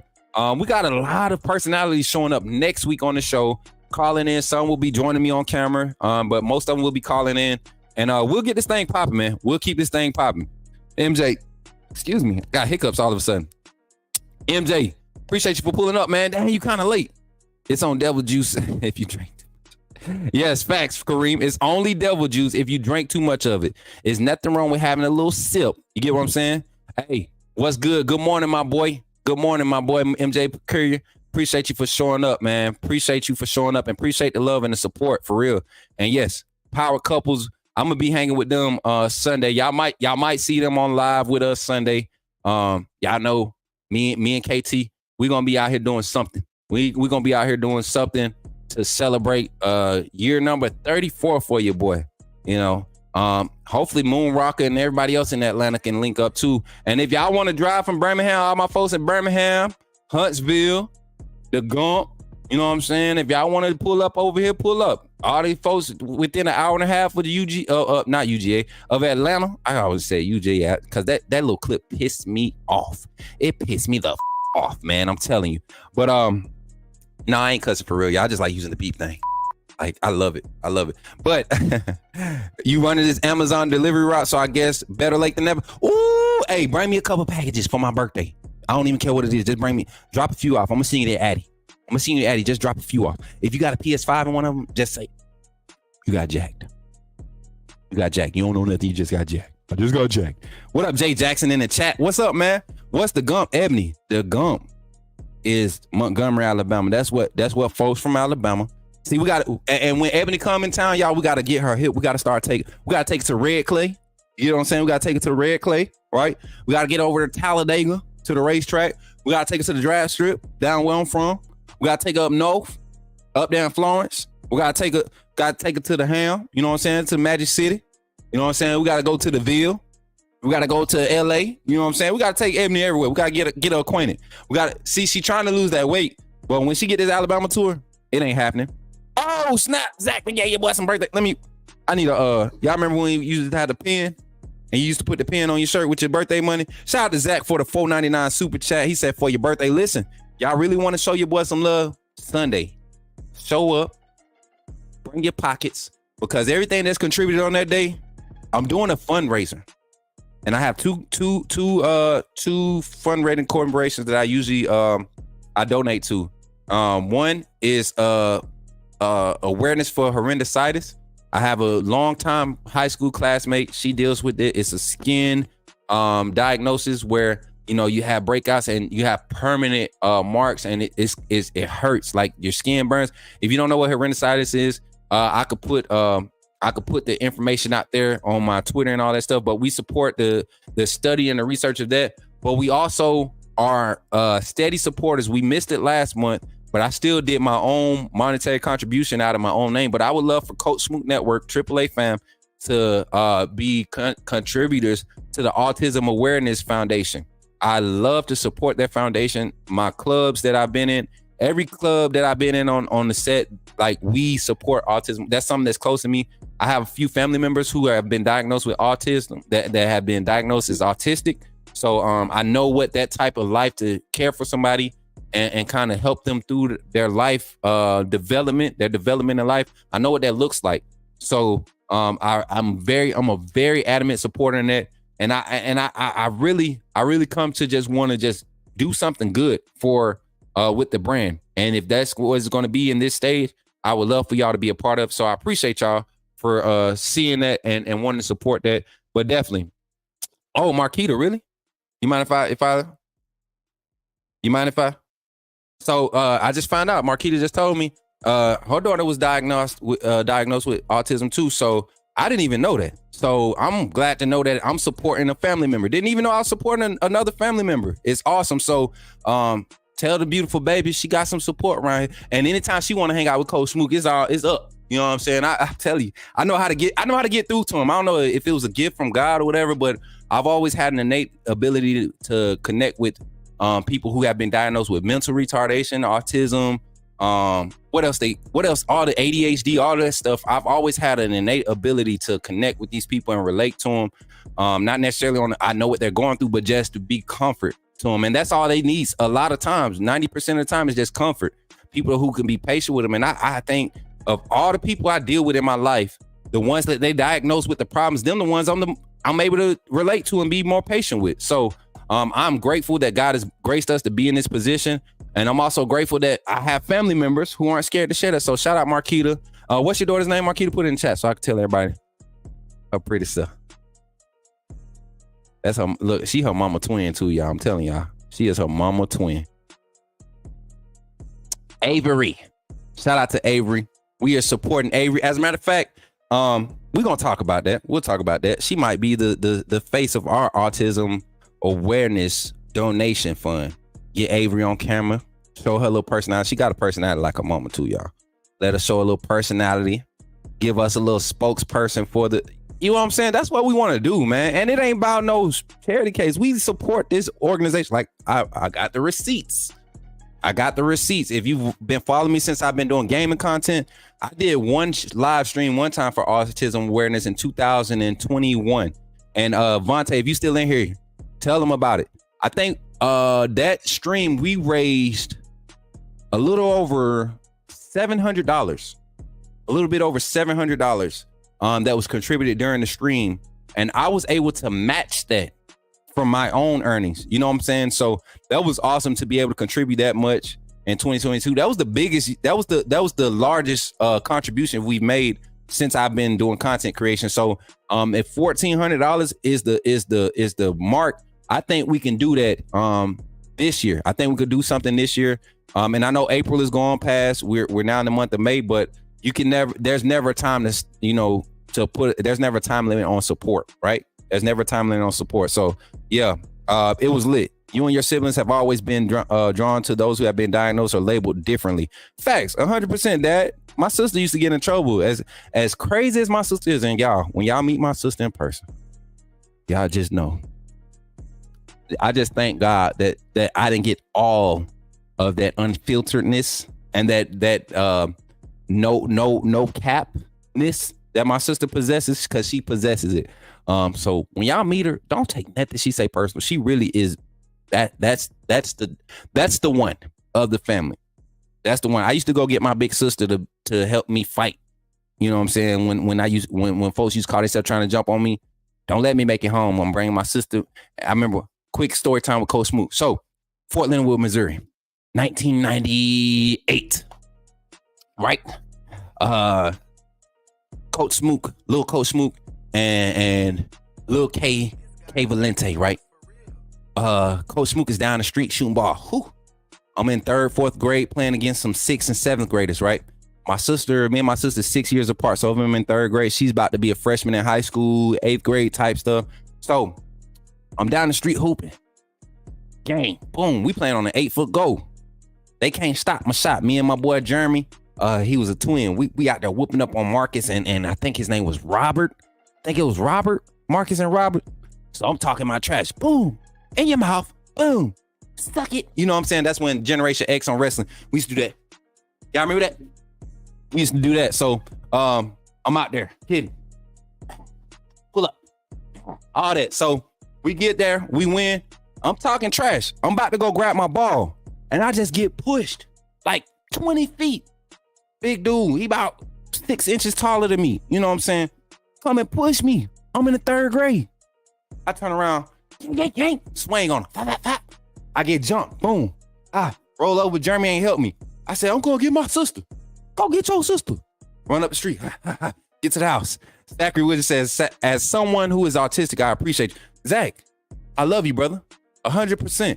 100%. Appreciate the 199 super chat. For real. But back to the story. So I run up the street. Boom, boom, boom. I'm running the house. Mom and Dad ain't home. Mom just left to go to the commissary. I said, oh yeah, it's up. We about to get the MPs called on us tonight because we about to go whoop somebody's tail. I go in there, I said, Marcus and so-and-so jumped me. Boom. She was like, who? My sister jumped out the bed. She was laying down in the bed. She jumped out. She tied her little shirt up like this. Y'all remember how girls used to tie their shirt up in the front and tuck it? She ain't had no cleavage yet. You know what I'm saying? She ain't had no cleavage yet. So she was trying to look cute while we about to go whoop somebody. And I was like, yeah. So I'm about to walk back downstairs to walk outside. She said, come here. Man, my sister gave me that doggone, gave me a belt, and her belt, they had the little circles on it, little metals. She's like, take this. And she grabbed hers. I wrapped it around, I buckled it around me. I had on basketball shorts. Run back down the street, get down there. I said, That's like, oh, that's your sister? Kiki, your sister? I was like, yeah. She said, who did it? I pointed at Marcus. Man, my sister went up to Marcus. No questions asked. And when she went to smack it, I snatched that belt off like Pootie Tang and I went to whack it. Yeah. And we whooped them boys all the way down the street, bro. All the way down the street. Then a few hours later, the police pulled up, said we was beating up on folks. And yeah, boom. It is what it is. But yeah, shout out to my sister. The solid, you know what I'm saying? The good. Listen, anytime I need something, I need to get active. My brother and sister gonna be there. I'm telling y'all. So be careful. We older now, but them things rise up. So I'm gonna leave y'all with a word of encouragement though. Suppress that old man. He is not the one. He's the old man for a reason. You get what I'm saying? That old woman that used to get you in situations, suppress that. As a matter of fact, do your best to get that mentality removed, because in this season where we at right now as a people in this community, it seems like any energy we get to the positive, it's producing. So in this space that we're in, y'all, enjoy it, y'all. We have a great family. We have a great community. Enjoy the good people that's been placed in your life. You don't have to give all the energy to the negative stuff. Society's going to be society. You get what I'm saying? But you don't have to give society your energy. Place your energy in places where it's going to produce for you. And that might seem selfish to some, but you can't be anything for anybody else unless you're straight. So put yourself first by putting positive things in front of you, right? things that's going to challenge you to be better. If they challenge you to be better, then it's probably good for you. So take that with you, do what you want with it, and we're gonna keep vibing, y'all. We're gonna keep vibing. Shout out to the 145 total in the chat, man. We done had I think our peak live viewers today was 72, right? So, you know, we doing good. The numbers are going to be kind of off right now because of how fast and how hard we hit the ground running with this. So I don't trip about numbers. I just want everybody that pulls up to like and share the stream if you can. If you're sitting here for more than 30 seconds and you haven't liked it, you're not helping us. You're hurting us. You in here for 30 seconds, hit that like. As soon as you come in here, hit that like, share it if you can. Take 1 minute, 20 seconds to share the stream and get in here and get active and talk. If you're on Twitter, pull up to the YouTube channel. We're at Coach Smook. We've actually averaged like 20 something viewers. 12 new subscribers a day, which is crazy for this week. We came into the week with 1,500 subscribers. Shout out to y'all, man. Shout out to y'all. We have eclipsed the 1,500 mark. We're really on our way to 1,600. Let me look at it one more time. I think we are going to be at 1,600 with this type of growth. We should be at 1,600 before the end of the day. We could be at 1,600 before the end of the day. Let me go to this right here. So we sitting at 1580 right now. We're sitting at 1580 right now. That's what, 20 more subscribers and we'll be at 1,600. And then what I want to do is everyone, I want to do, when we hit the 2K number, I want to do another giveaway. I don't care what time of day it is. As soon as I see that 2K, y'all see the live, we doing a subscriber / follower giveaway. And check my socials. We got other goals that we're trying to reach for the social media side, content creation side. We got goals that we're trying to meet. Y'all help support that. And if you got any questions in the Discord, we have moderators. We have a group of moderators that know what they're doing. They know the information. They're privy to inside information with events, happenings with the personal side of business side of things, how we need to operate. I have a solid team. We actually did our first community interview last night. Shout out to Quaisha, Bino, and Antoine for being in that meeting. Literally no prep, no foregone, no warning. Hey, this is what we're going to come in and do. I put them on the spot, put the pressure on them. You know, I feel like when you put people under pressure and they able to do something, perform, and they're confident in what they do, you can trust them. And I trust those three. Shout out to them. Shout out to my producer in the back, Marquita, for doing her thing this week. Missed her like crazy yesterday. I could not operate without you, girl. You got to be here. And that's my fault. I didn't tell her we was going to have a show yesterday, but we're going to fix it. I'm going to be accountable. We're going to fix it. But definitely glad that she was here to make the show a lot more easier. No dead space. So I appreciate you, Marquita. Shout out to my manager, the one and only, my G, who just commented, KT. She really been out here doing her thing and juggling her job, trying to help this thing get set up and on the right path. Shout out to her. Listen, had her in the gym. I ain't gonna tell y'all what she been doing. I ain't even gonna talk about it because I ain't trying to get punched in the neck today. I'm really not. But she been tripping, y'all. She ain't been working for real. She been out here tripping. She ain't been she don't like to push herself around. So sometimes I have to do what I gotta do and be mean sometimes, but it's working. Wait till y'all see the results. And then shout out to my family, man. Shout out to my mom, my dad, my sisters, my brother, for showing up and supporting, doing what they do. Shout out to the AAA fam. Y'all make this what it is. Shout out to all the other content creators who have came through. Just to name a few, Ryan Fowler, not necessarily a content creator, but a reporter for University of Alabama, radio host for 100.9. Shout out to him for his support, his words of encouragement through this transition. Shout out to my brother Brody Smook. And y'all know the smooth way is coming. We about to hit the ground running at the beginning of June. So be on the lookout for that. Who else, man? Shout out to the bros, man. Everybody we've connected with some type of way. Shout out to y'all for supporting the channel. It's Friday. Tonight, it's up. It's party time. Come in, ready to vibe, ready to have some fun. Hey, and don't forget, it's a cup party.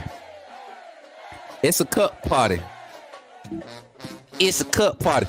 Bring your cup, G14 classified. The rules, just like my brother Sean said, the rules is you cannot ask the contents of these cups. right? This is G14 classified. Do not be in other folks' cups. Bring your own and do what you could do. All right. So without further ado, I'm Coach Smook. I'll see y'all tonight. We'll be live 8 p.m. Central Standard Time. 8 p.m. Central Standard Time, we will go live. We will start our game night in the lobby. We won't go live. We'll start in the lobby at 8 p.m. We'll start game night. We'll come in, get acquainted, meet and greet. Then we'll start game night. We'll stream it in the lobby, and then we'll see how it goes from there, and we'll probably go live on one of the platforms. So with that being said, thank y'all for a crazy good week once again. Let's make sure we get those likes up on the stream before you leave. If we close out this, it'll be 2 weeks straight. 2 weeks straight where we had 100+ likes on every live stream, right? Don't forget to check the content that's being posted. We got some shorts, some edits being posted this weekend, right? Before I get out of here and enjoy the weekend, the birthday festivities and all of that stuff, family time, we will be posting some clips today. To be exact, today we'll be posting clips. So y'all be looking out for it, man. We got people being featured, all that stuff. I love y'all. I love what y'all do for the channel. And stay up, man. Stay up. It's your boy, Coach Smook, and I'll catch you on the next one. Roll Tide.